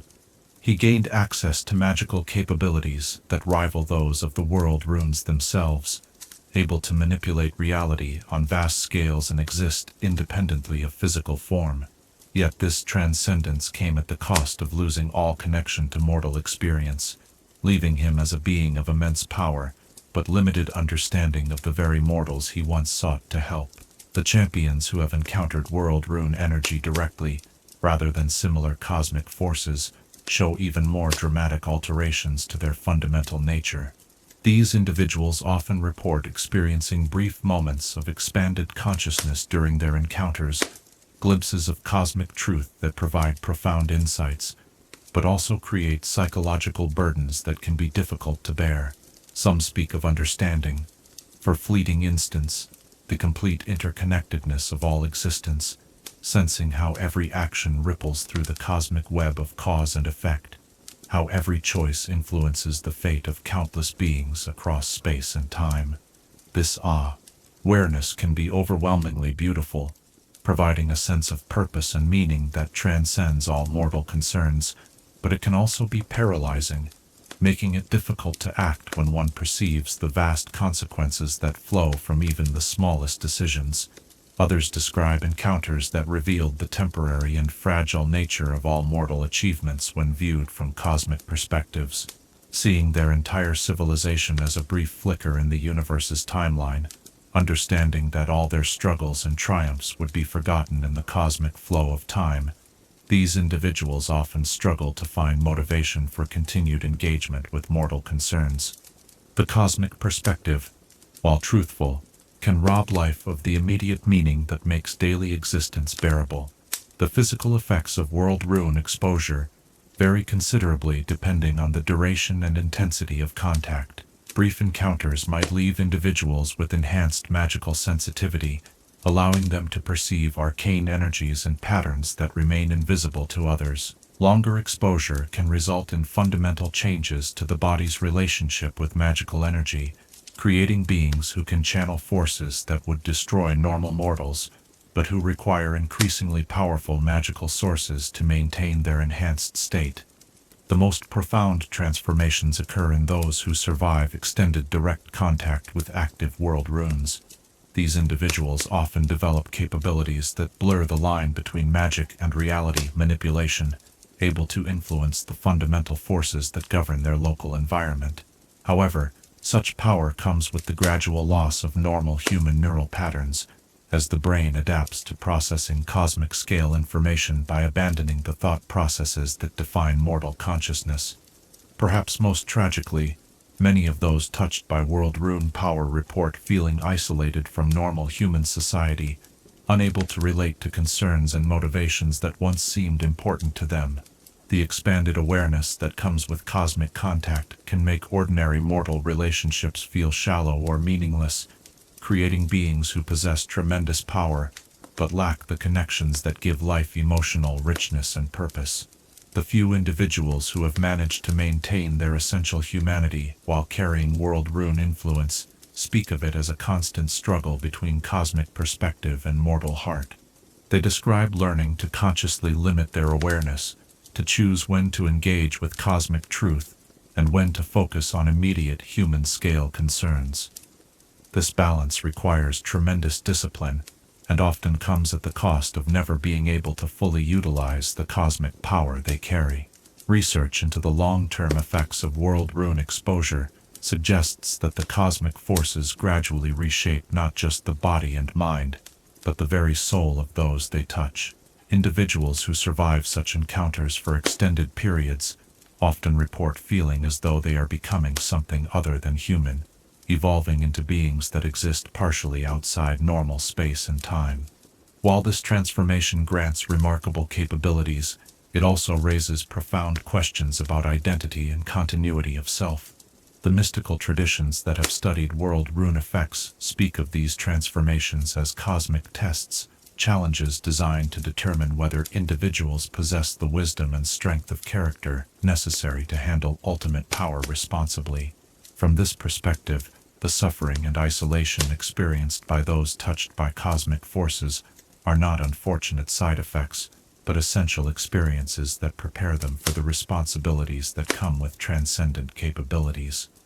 As our 7th chapter reaches its contemplative conclusion, we see how contact with cosmic forces can elevate individuals beyond mortal limitations, yet often at the cost of the very qualities that made their mortal existence meaningful. The champions touched by world rune power serve as reminders that transcendence always requires sacrifice, and that the price of cosmic awareness may be the loss of the simple joys and connections that give life its deepest meaning. In their stories, we find both inspiration and warning about the nature of power and transformation. These individuals achieved capabilities that most could only dream of possessing, yet many would gladly surrender their cosmic gifts to regain the capacity for simple human happiness and connection. As we reflect on these tales of transformation and transcendence, perhaps we might consider, when faced with the opportunity to transcend our current limitations, do we possess the wisdom to count the cost of such transformation, and the strength to choose preservation of our essential nature over the temptation of unlimited power? Chapter 8. The Endless Hunt. Across the vast expanse of Runeterra, through centuries that blur into millennia, a solitary figure moves with purpose that transcends mortal understanding of dedication and sacrifice.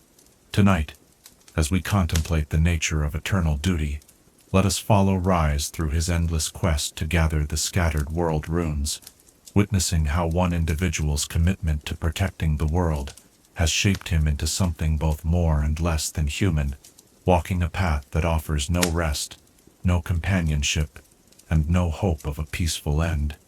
The hunt began in the immediate aftermath of Ryze's transformation from Apprentice to Guardian, when the weight of cosmic responsibility first settled upon his shoulders, like a mantle that could never be removed. Armed with the knowledge his master Narration had accumulated over centuries of secret guardianship, Ryze possessed detailed information about the location of several world runes, fragmentary clues about others, and the sobering understanding that many more remained completely hidden, waiting to be discovered by those who would use their power for destruction. His first priority was securing the world runes that were already known to various factions, but not yet fully claimed or weaponized.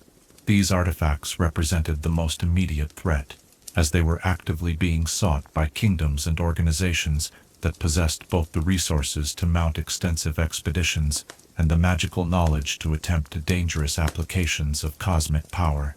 Each day that passed increased the risk that one of these factions would succeed in their quest, potentially triggering catastrophic releases of cosmic energy. The retrieval of the Rune of Inspiration from Damatian territory required all of Ryze's newly acquired abilities, and considerable cunning besides. The kingdom had established a massive research facility around the artifact, staffed by hundreds of mages and protected by military forces equipped with anti-magical defenses. Ryze's approach was necessarily subtle, infiltrating the facility over a period of months, while disguised as a junior researcher, gradually working his way closer to the world rune, while documenting the dangerous experiments being conducted around it. The night he finally made his move to claim the artifact, Ryze witnessed firsthand the catastrophic potential of partially understood world rune applications. The Damatian researchers had been attempting to create a controlled resonance field around the rune, believing they could safely channel its cosmic energies for peaceful applications. Their calculations were precise, their protective measures extensive, yet they had fundamentally misunderstood the nature of the forces they were manipulating. The resonance field collapsed just as Ryze was implementing his extraction plan, releasing a pulse of cosmic energy that transformed the entire research facility according to principles that defied conventional physics. Researchers who had devoted their lives to understanding magic found their consciousness expanded beyond mortal capacity to process, their minds touching cosmic truths that drove them to madness or dissolution.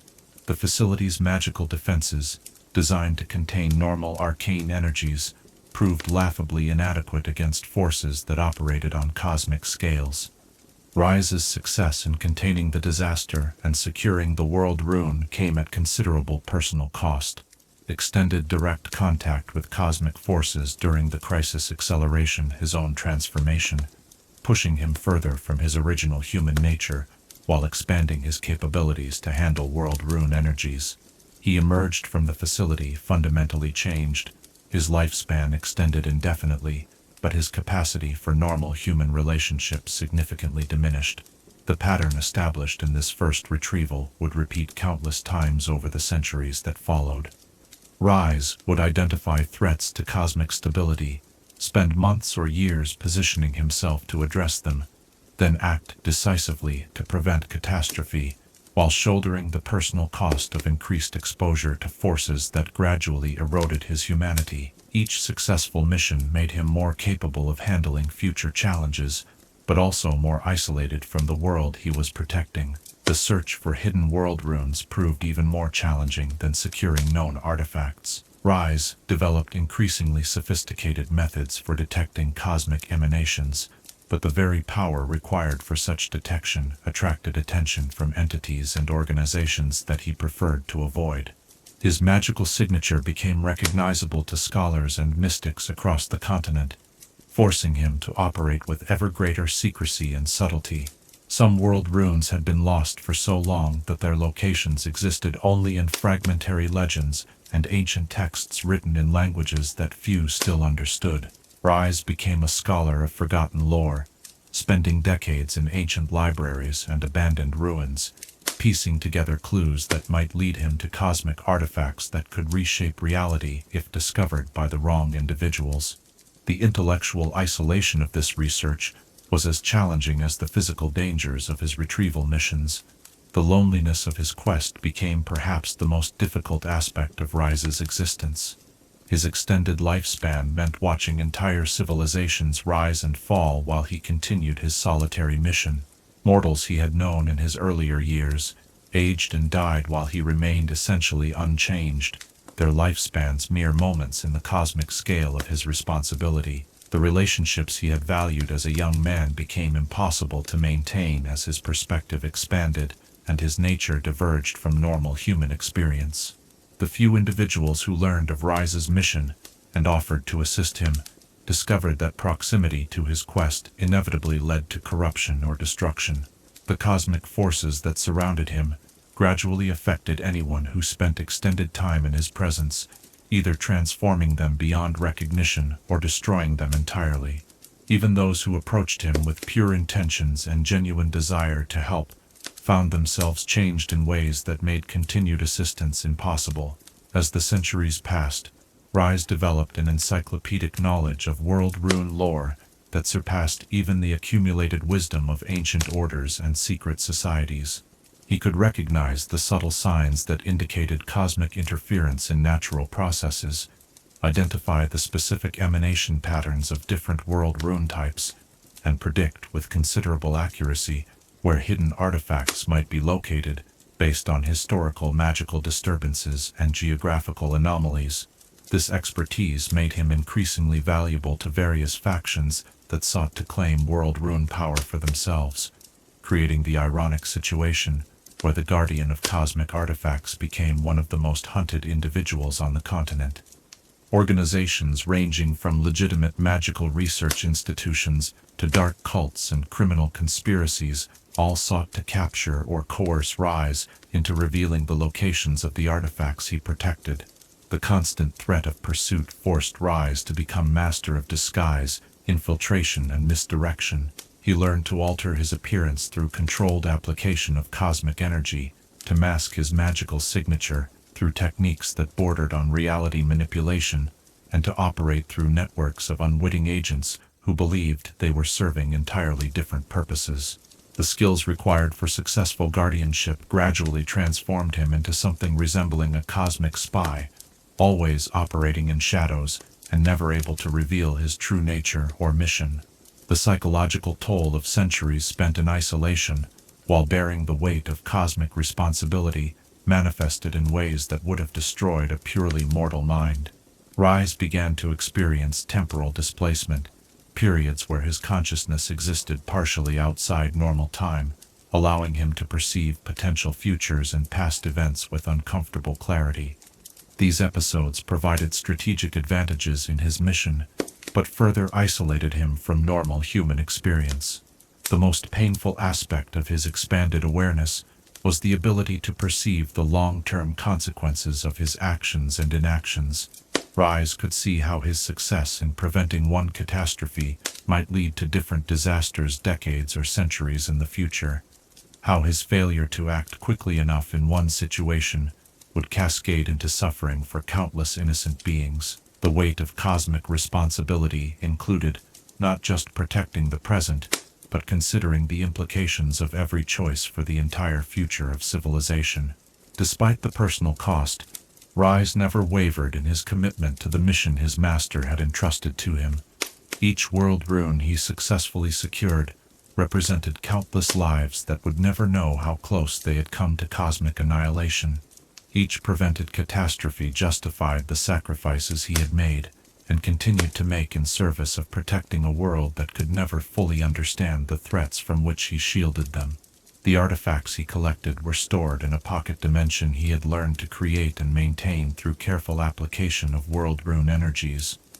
This dimensional storage solution kept the artifacts safely separated from each other while remaining accessible when cosmic threats required their intervention. Managing this pocket dimension required constant vigilance and regular renewal of the cosmic bindings that kept it stable and hidden from those who might seek to claim its contents. As our 8th chapter draws toward its somber conclusion, we see how the pursuit of cosmic responsibility can transform an individual into something that transcends normal human limitations, while simultaneously isolating them from all the experiences that make mortal existence meaningful. Ryze's endless hunt represents the ultimate expression of duty and sacrifice, a commitment so complete that it has consumed his entire existence in service of protecting others.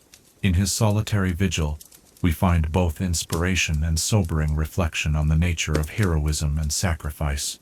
The safety of countless civilizations depends on his willingness to bear burdens that would crush lesser individuals, yet his heroism comes at the cost of everything that would normally make existence worthwhile. Companionship, simple pleasures, hope for eventual rest or reward. As we contemplate Ryze's eternal hunt and the price he pays to protect the world from cosmic forces, perhaps we might reflect.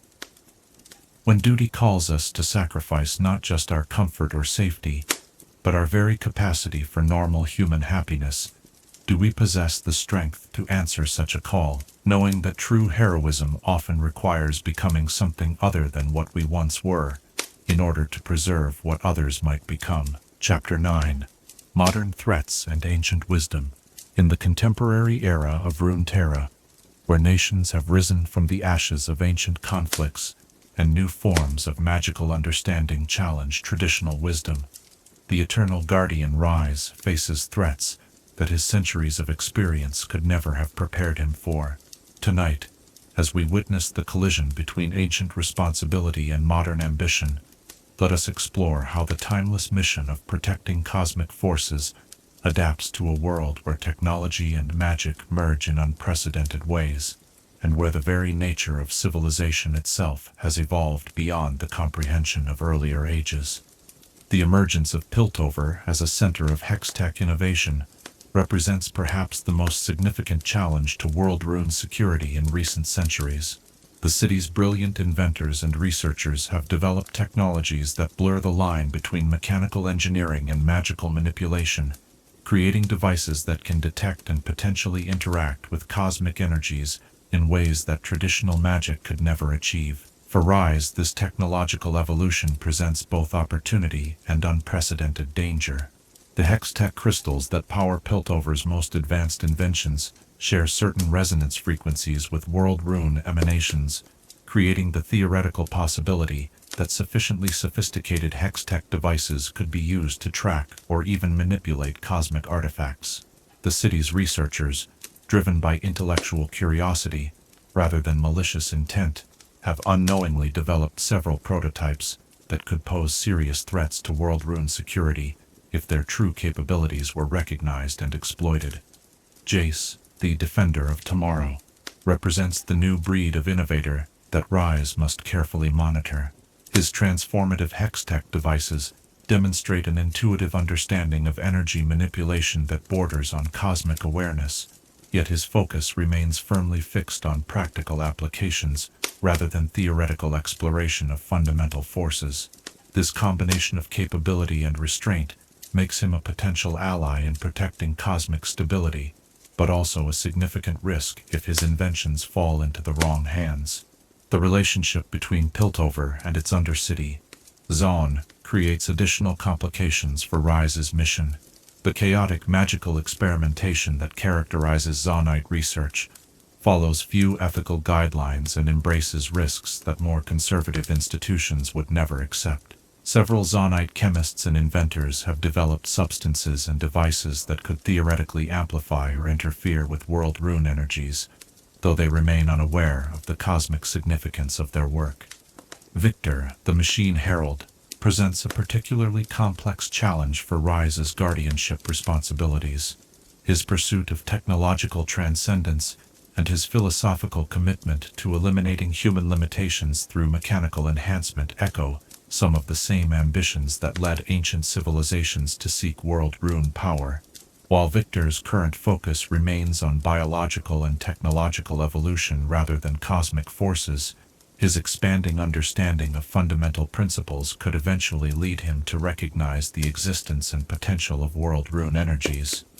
The modern political landscape of Runeterra creates additional complications for Ryze's solitary mission. The current tensions between Demacia and Noxus, the rising influence of Ionia's spiritual traditions, and the emergence of new powers like Zon and the Shadow Isles all represent potential sources of conflict that could destabilize the delicate balance Ryze has maintained around world rune security. Demacia's ongoing struggle with magic regulation, embodied in figures like Silas and his Mage Rebellion, creates opportunities for cosmic artifacts to be discovered or exploited during periods of internal strife. The kingdom's historical connection to world rune research makes it particularly vulnerable to rediscovering dangerous knowledge that previous generations had wisely abandoned. Ryze must carefully monitor Demacian political developments while remaining undetected by the kingdom's magical surveillance systems.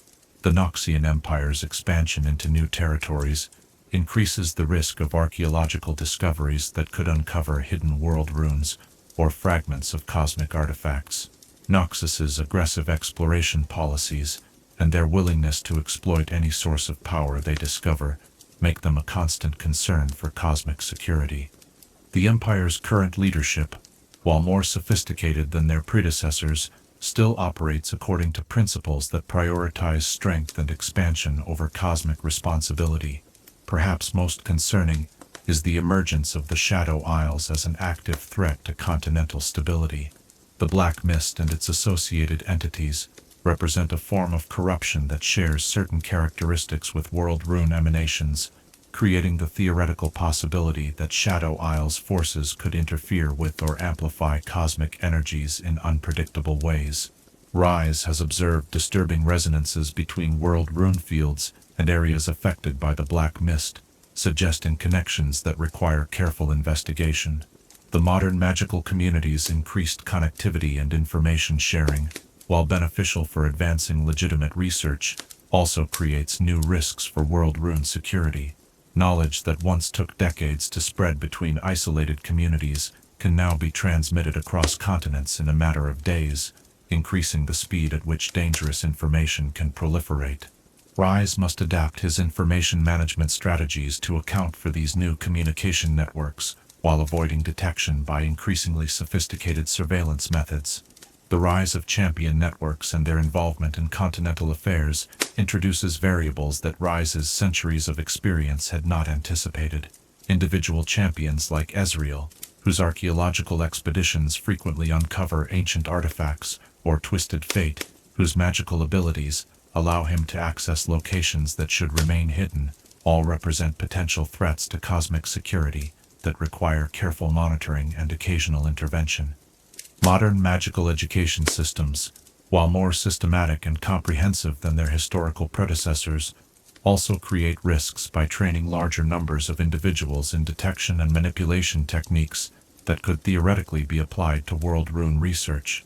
The standardization of magical education means that dangerous knowledge can be more easily disseminated, and that more individuals possess the basic skills needed to pose threats to cosmic security. The contemporary era's emphasis on collaborative research and international cooperation, while generally positive for civilization's development, creates challenges for maintaining the secrecy that world rune protection requires. Research consortiums that bring together scholars from multiple nations increase the risk that fragmented pieces of cosmic knowledge will be combined into dangerous complete pictures. Ryze must carefully monitor these collaborative efforts while finding ways to subtly guide research away from cosmic applications. The modern world's increased documentation and record-keeping means that Ryze's activities leave larger traces than in previous eras, when written records were rare and easily destroyed. His interventions in cosmic threats must be carefully planned to avoid creating evidence that could be analyzed by contemporary investigators or preserved for future researchers who might piece together patterns that reveal the existence of world rune guardianship. Climate and environmental changes across Runeterra have begun to affect the stability of locations where world runes have been hidden for centuries. Shifting weather patterns, geological activity, and magical field fluctuations all threaten to expose cosmic artifacts that have remained safely concealed for millennia. Ryze must constantly reassess the security of his storage locations and occasionally relocate artifacts to maintain their protection. The emergence of new magical phenomena, such as the spirit realm disturbances in Ionia and the expanding influence of the void, creates additional variables that could interact with world rune energies in unpredictable ways. These cosmic forces operate according to principles that differ from traditional magical laws, potentially creating interference patterns or resonance effects that could destabilize carefully maintained containment fields. Modern transportation and communication technologies allow potential threats to move and organize more quickly than ever before, reducing the time available for Ryze to respond to emerging situations. Where once he could rely on months or years of warning before serious threats materialized, contemporary events can escalate to cosmic significance within days or weeks. The current generation of magical researchers brings new analytical techniques and theoretical frameworks that could potentially uncover world rune signatures that have remained hidden from traditional detection methods.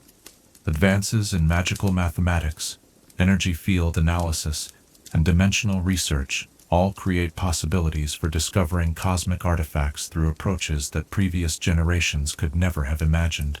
Despite these modern challenges, Ryze's ancient wisdom provides him with advantages that contemporary threats cannot easily overcome.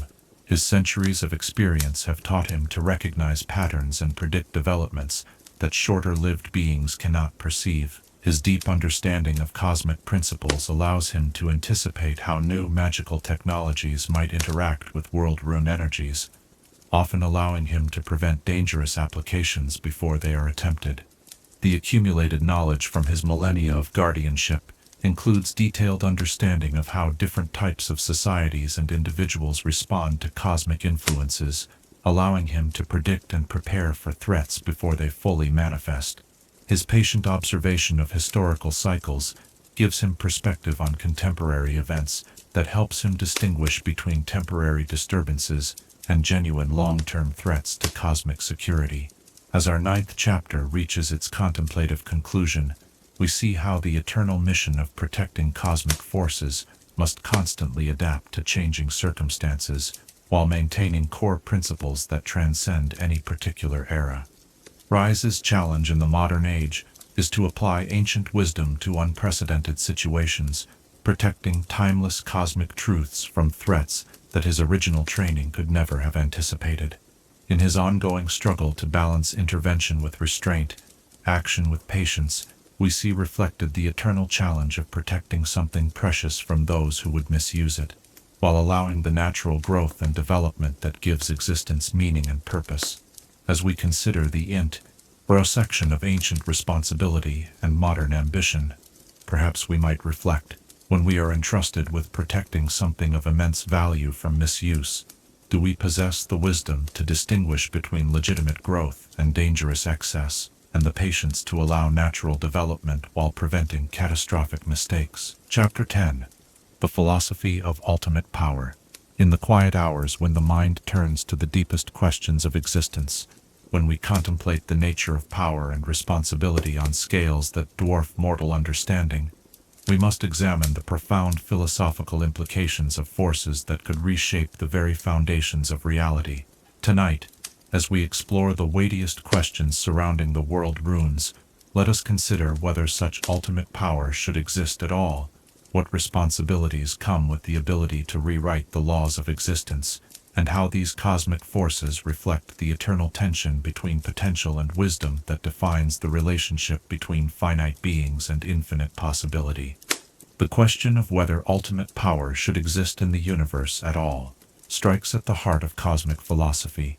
The world runes represent forces so fundamental that they predate the formation of galaxies, the evolution of consciousness, and the development of moral frameworks that guide intelligent beings. They exist not because some cosmic intelligence decided they should, but because they are expressions of the mathematical relationships that make existence possible. In contemplating their nature, we must grapple with the unsettling possibility that the universe itself may be indifferent to the ethical implications of the powers it contains. From one philosophical perspective, the existence of world rune power represents the universe's ultimate expression of potential, the embodiment of the principle that all possibilities must exist somewhere within the cosmic framework. According to this view, the capacity to reshape reality is not an aberration or mistake, but rather a necessary component of a universe that operates according to principles of unlimited creative potential. The danger such forces represent to finite beings is simply the natural consequence of existing in a cosmos where infinite possibility is the foundational principle. Yet this perspective raises profound questions about the relationship between power and responsibility. If ultimate power exists as a natural expression of cosmic potential, does the universe bear any responsibility for ensuring that such forces are wielded wisely? Or does the mere existence of world rune power place an unavoidable burden of cosmic responsibility on any beings advanced enough to discover and potentially interact with such forces? The alternative philosophical framework suggests that ultimate power represents a form of cosmic mistake, forces that exceed the capacity of any finite intelligence to comprehend or control responsibly. From this perspective, the world runes are dangerous anomalies that threaten the stability of existence precisely because they offer capabilities that transcend the wisdom required for their proper use. The repeated catastrophes that have followed world rune discovery throughout history could be seen as evidence that such power is fundamentally incompatible with the nature of conscious beings. This view implies that the proper response to discovering ultimate power is not to seek mastery over it, but rather to develop increasingly sophisticated methods of containment and protection. The goal becomes not the utilization of cosmic forces, but rather their permanent isolation from any possibility of misuse. Under this framework, Ryze's mission of gathering and securing world runes represents not just practical necessity, but philosophical imperative, the recognition that some forms of power are too dangerous to exist in any accessible form.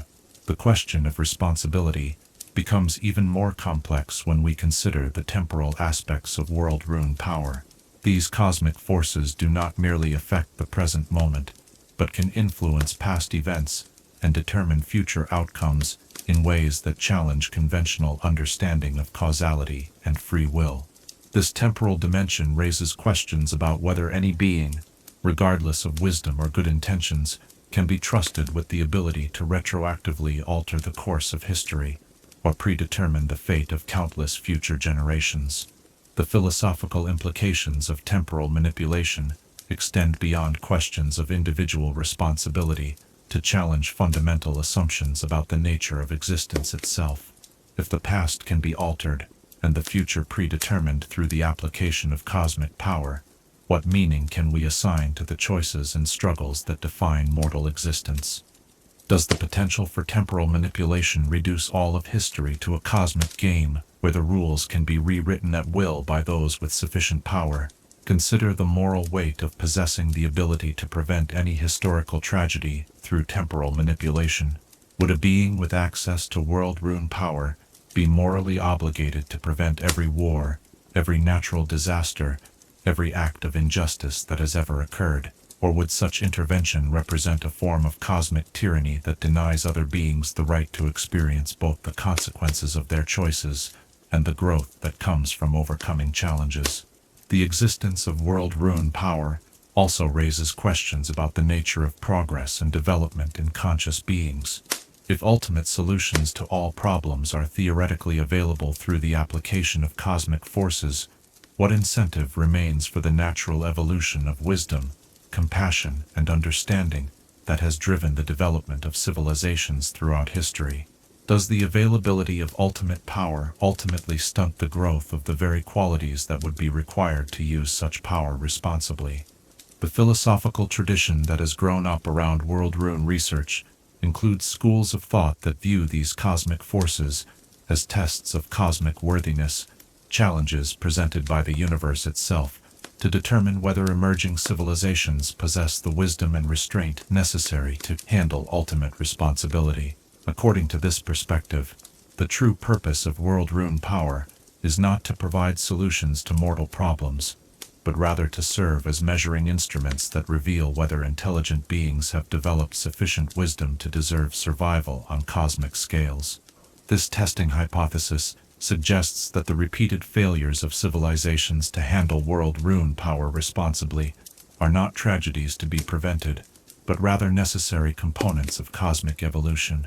The civilizations that destroy themselves through misuse of ultimate power are revealed to be insufficiently developed for continued existence, while those that recognize the danger and choose restraint demonstrate their readiness for whatever cosmic responsibilities await advanced civilizations. The implications of the testing hypothesis are both comforting and terrifying. It suggests that the universe operates according to some form of cosmic justice, ensuring that only sufficiently wise civilizations gain access to ultimate power.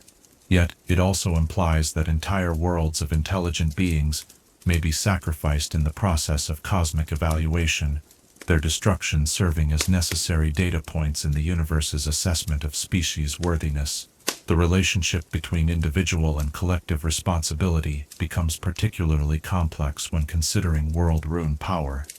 While individual beings like Ryze may possess the wisdom and restraint necessary to handle cosmic forces responsibly, the same cannot necessarily be said for the civilizations from which they emerge. This creates the philosophical paradox of cosmic power being safely wielded by individuals who have transcended normal membership in the societies they seek to protect. The question of whether ultimate power corrupts those who possess it, regardless of their initial intentions or moral foundation, has been debated by philosophers throughout the ages of world rune research. The observable effects of cosmic exposure suggest that prolonged contact with ultimate power necessarily transforms individuals in ways that distance them from normal mortal experience. Whether this transformation represents corruption or necessary evolution remains an open question with profound implications for how such power should be handled. Some philosophical traditions argue that the corruption apparent in those exposed to world rune power is not inherent to the cosmic forces themselves, but rather represents the inevitable result of finite beings attempting to contain infinite potential. According to this view, the problem is not with ultimate power, but with the limitations of mortal consciousness when faced with unlimited possibility. The solution would involve expanding consciousness to cosmic scales rather than limiting access to cosmic power. The alternative perspective suggests that the very concept of ultimate power is fundamentally incompatible with the nature of conscious existence, regardless of the sophistication or expansion of the consciousness involved. This view holds that consciousness itself depends on limitation, boundary, and constraint, making it inherently impossible for any conscious being to safely wield truly unlimited power without losing the essential qualities that define consciousness. The philosophical implications extend to questions about the nature of free will and determinism in a universe where ultimate power exists. If cosmic forces can predetermine outcomes and retroactively alter causality, what meaning can be assigned to the choices and decisions that intelligent beings believe they are making? Does the existence of world rune power reduce all apparently free choices to illusions, with true causality flowing from the cosmic level down to the mortal level? As our 10th chapter draws toward its profound conclusion, we find ourselves confronting questions that challenge the very foundations of how we understand power, responsibility, and the nature of existence itself. The world runes force us to grapple with possibilities that exceed the capacity of mortal philosophy to fully comprehend, yet demand responses that will determine the fate of all conscious beings. In contemplating these cosmic forces and their implications, we are reminded that some questions may be too vast for finite minds to answer definitively. The world runes represent not just ultimate power, but ultimate philosophical challenge, forces that compel us to examine our deepest assumptions about the nature of reality, consciousness, and moral responsibility. As we consider the profound questions raised by the existence of ultimate power, perhaps we might reflect, when faced with forces that transcend our capacity for full understanding, do we possess the humility to recognize the limits of our wisdom and the courage to act according to principles that honor both the magnitude of such power and the value of the existence it could either protect or destroy? Chapter 11. Echoes of Creation. In the vast symphony of existence, where cosmic forces harmonize across dimensions beyond mortal perception, the world runes exist not as isolated artifacts, but as integral components of a universal orchestra that has been playing since the first moment of creation. Tonight, as we explore the deepest connections that bind these fragments of cosmic blueprint to the greater tapestry of reality, let us understand how the runes resonate with forces that span from the highest celestial realms to the hungering depths of the void, and how their presence on Runeterra creates echoes that ripple through all planes of existence. The relationship between world runes and the celestial realm reveals itself in the subtle harmonics that connect earthbound cosmic fragments to the star-forging powers that govern the cosmic order. The aspects of Targon, divine entities that inhabit mortal vessels to interact with the material plane, share certain resonance frequencies with world rune emanations, suggesting deep connections between the forces that shaped creation and the intelligences that continue to guide cosmic development. When Diana experienced her transformation into the aspect of the moon, the cosmic energies that elevated her to semi-divine status created interference patterns with nearby world rune fields that persisted for decades afterward. These interactions revealed that celestial power and world rune energy operate according to compatible principles, as if both derive from the same fundamental source code that governs universal function. The implications suggest that the aspects themselves may be expressions of the same creative force that originally generated the world runes. The Aurelian soul phenomenon provides perhaps the most dramatic example of cosmic interconnection. The Star Forger's presence in Runeterra's dimensional vicinity creates gravitational effects that influence world rune stability across the entire continent. His cosmic awareness allows him to perceive the runes not as separate artifacts, but as components of a vast machine that maintains universal balance.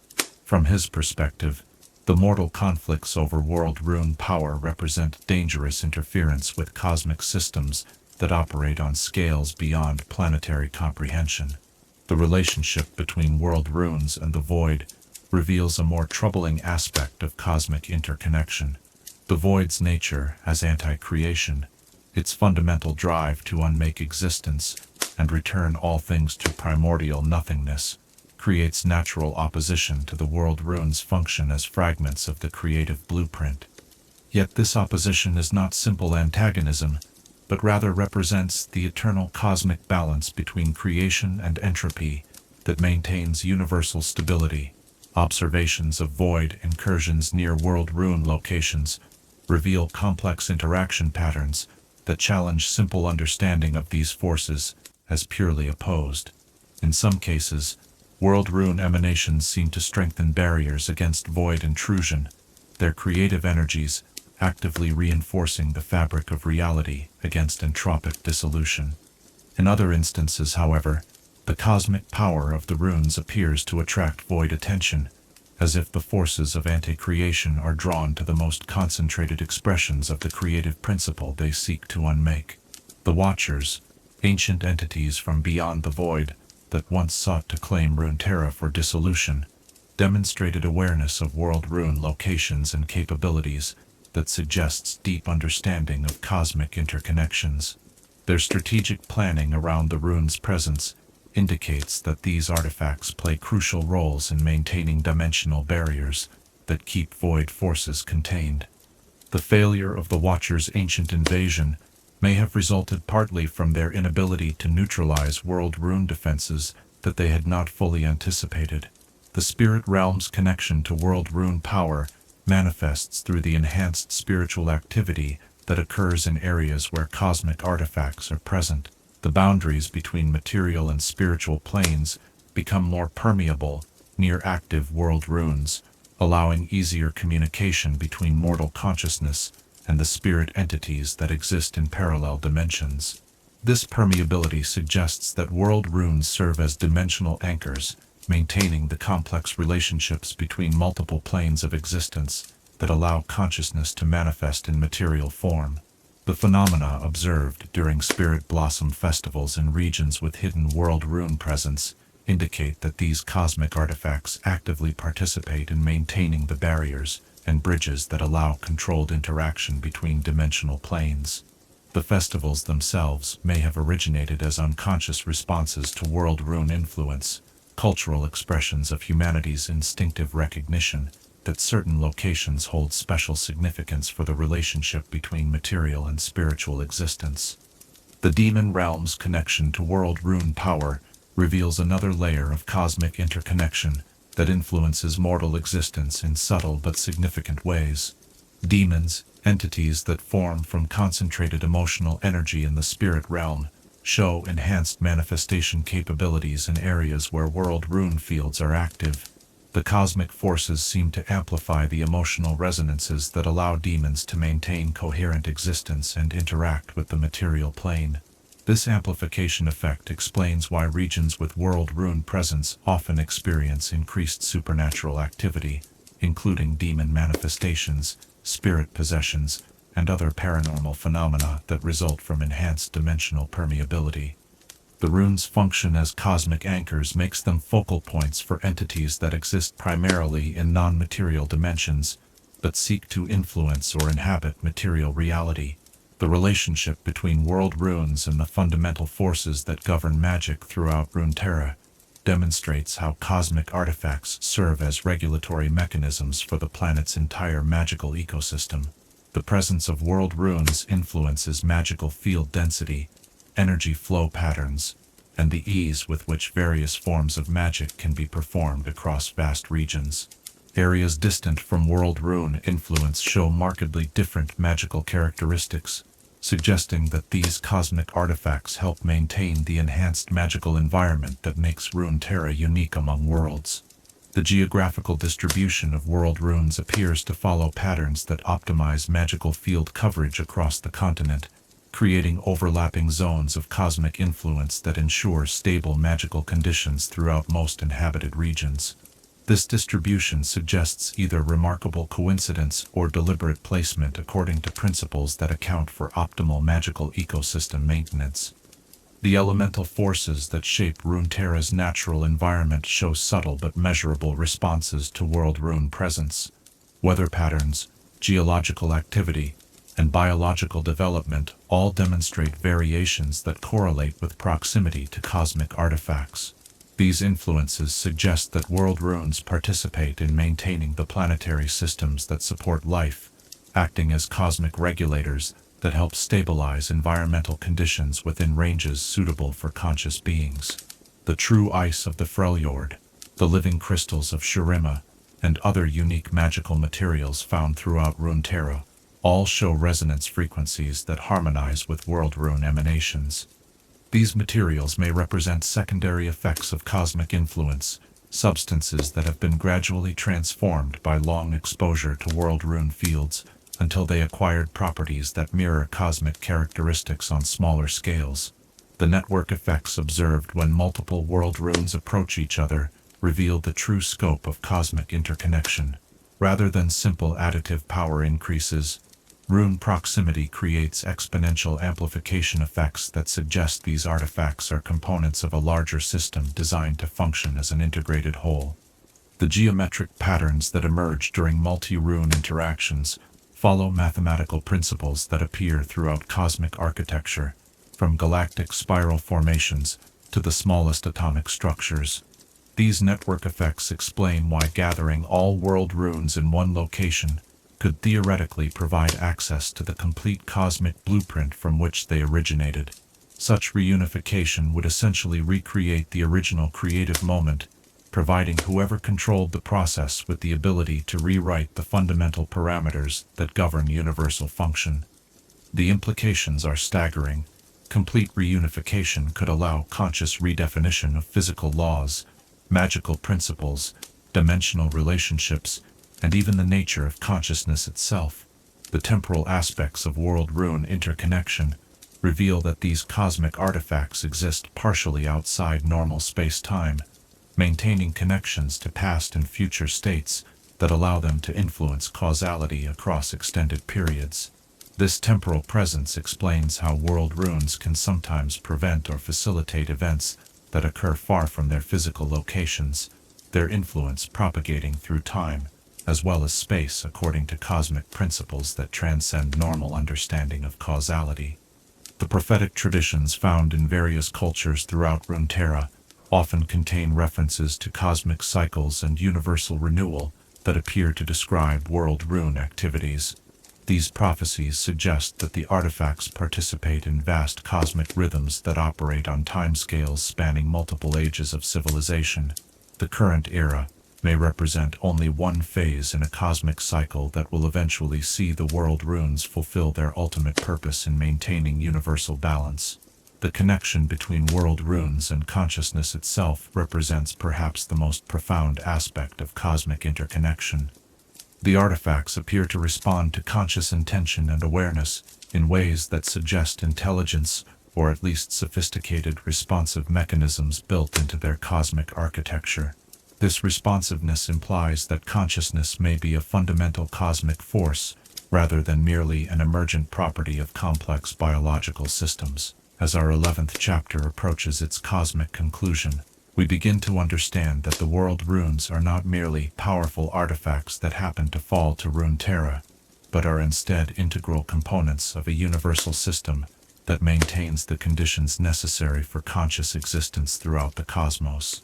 Their presence on this particular world creates a unique environment where multiple dimensional planes intersect, and where consciousness can explore its relationship to cosmic forces.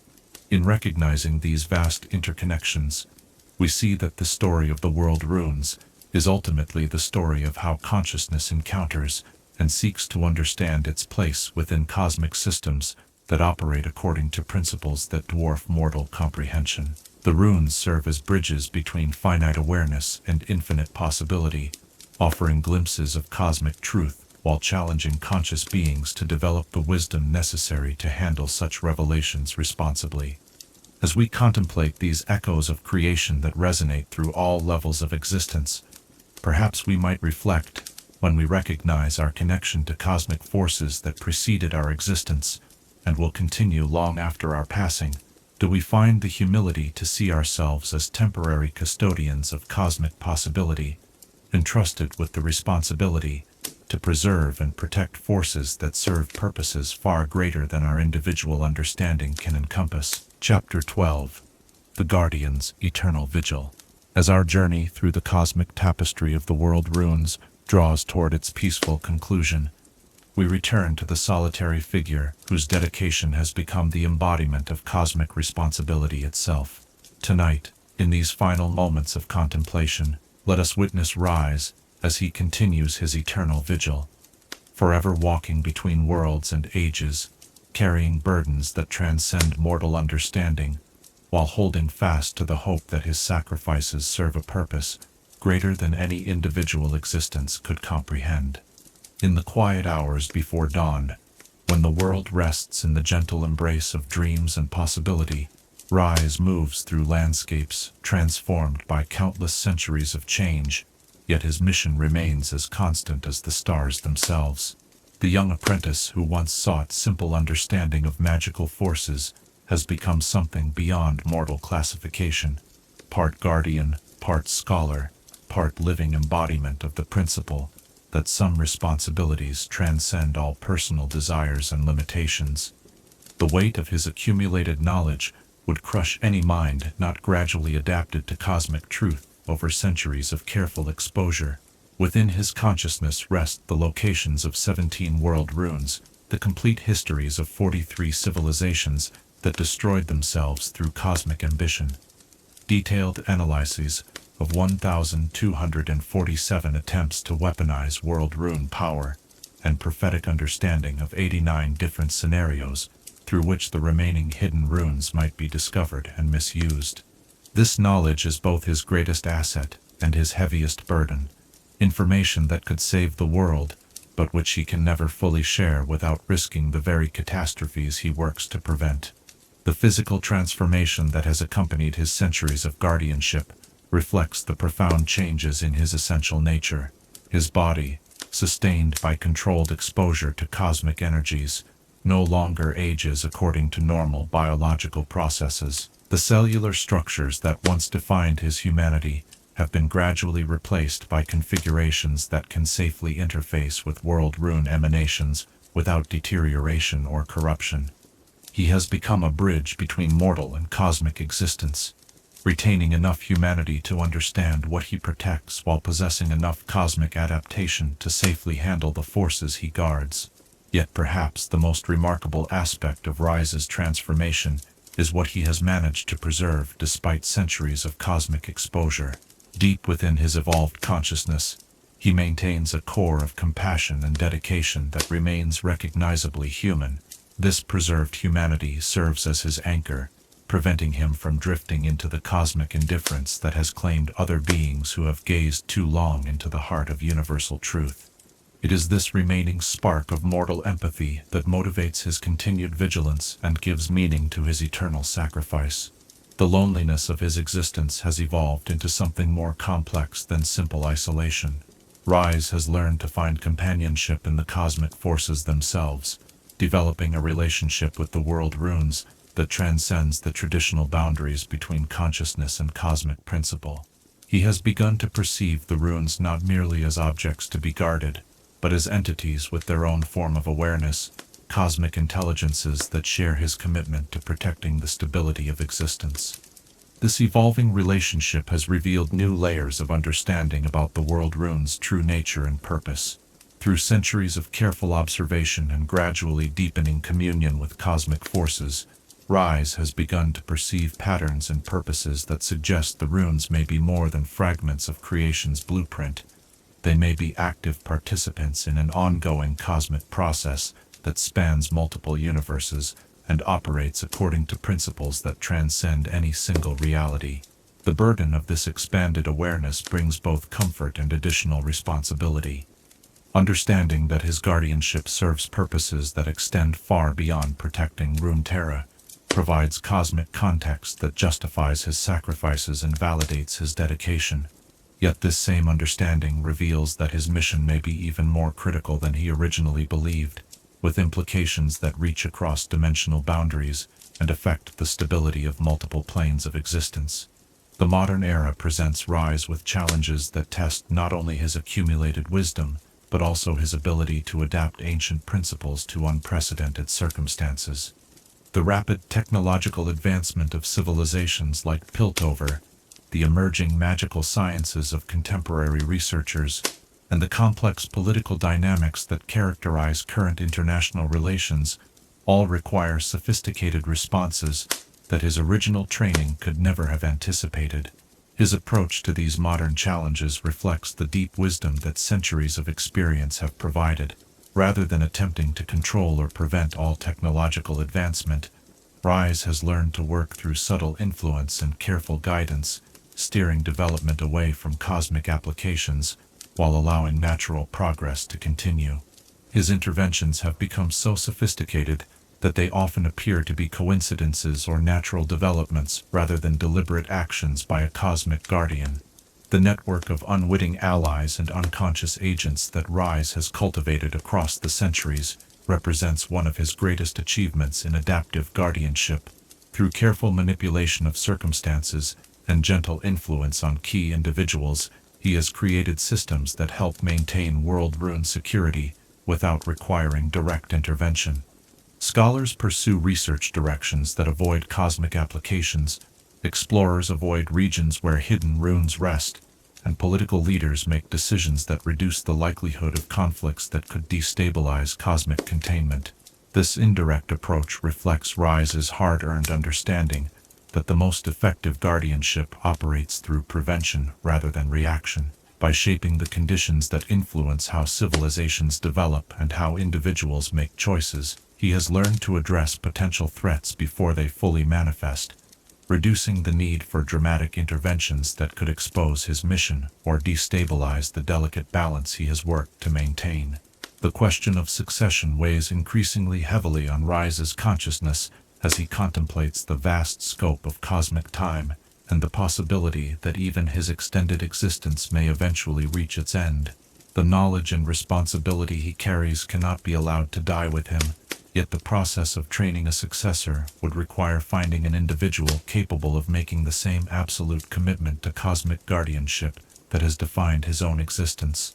The rarity of such dedication, combined with the dangerous nature of the transformation process required to create a cosmic guardian, makes succession planning one of Ryze's most complex challenges.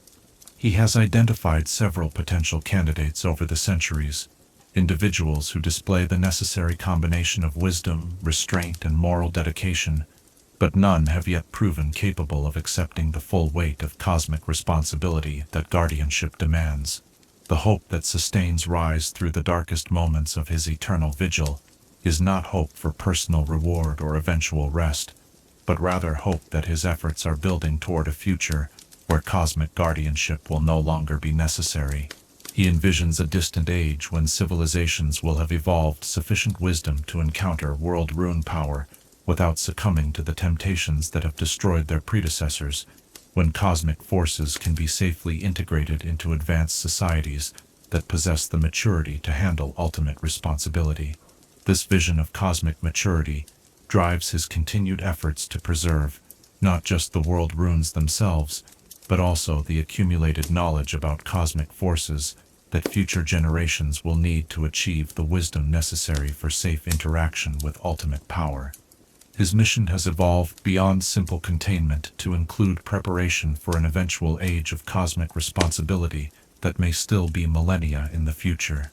The relationships Ryze has developed with other cosmic entities and guardian figures across the centuries provide glimpses of the vast network of responsibilities that maintain universal stability.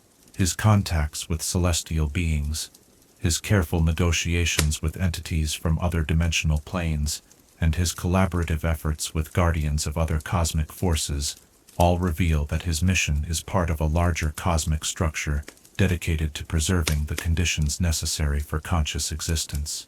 These relationships offer both support and additional burden, as Ryze's responsibilities extend beyond protecting Runeterra to participating in cosmic systems that maintain stability across multiple realities. His success or failure in guarding the world runes affects not only his adopted world, but also the broader cosmic community of guardians and protectors who work to preserve the universe's capacity to support consciousness and growth.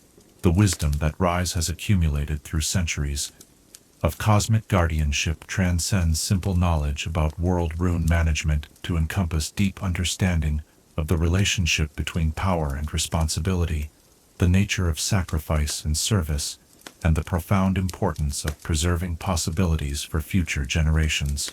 His existence has become a living testament to the principle that some values and responsibilities transcend individual existence and personal desires. As our final chapter reaches its gentle conclusion, we see in Ryze was eternal vigil, a reflection of the highest aspirations of conscious existence, the willingness to sacrifice everything for the preservation of something greater than oneself, the dedication to serve purposes that extend far beyond personal understanding, and the courage to accept responsibilities that offer no reward, except the knowledge that one's efforts serve the cosmic good.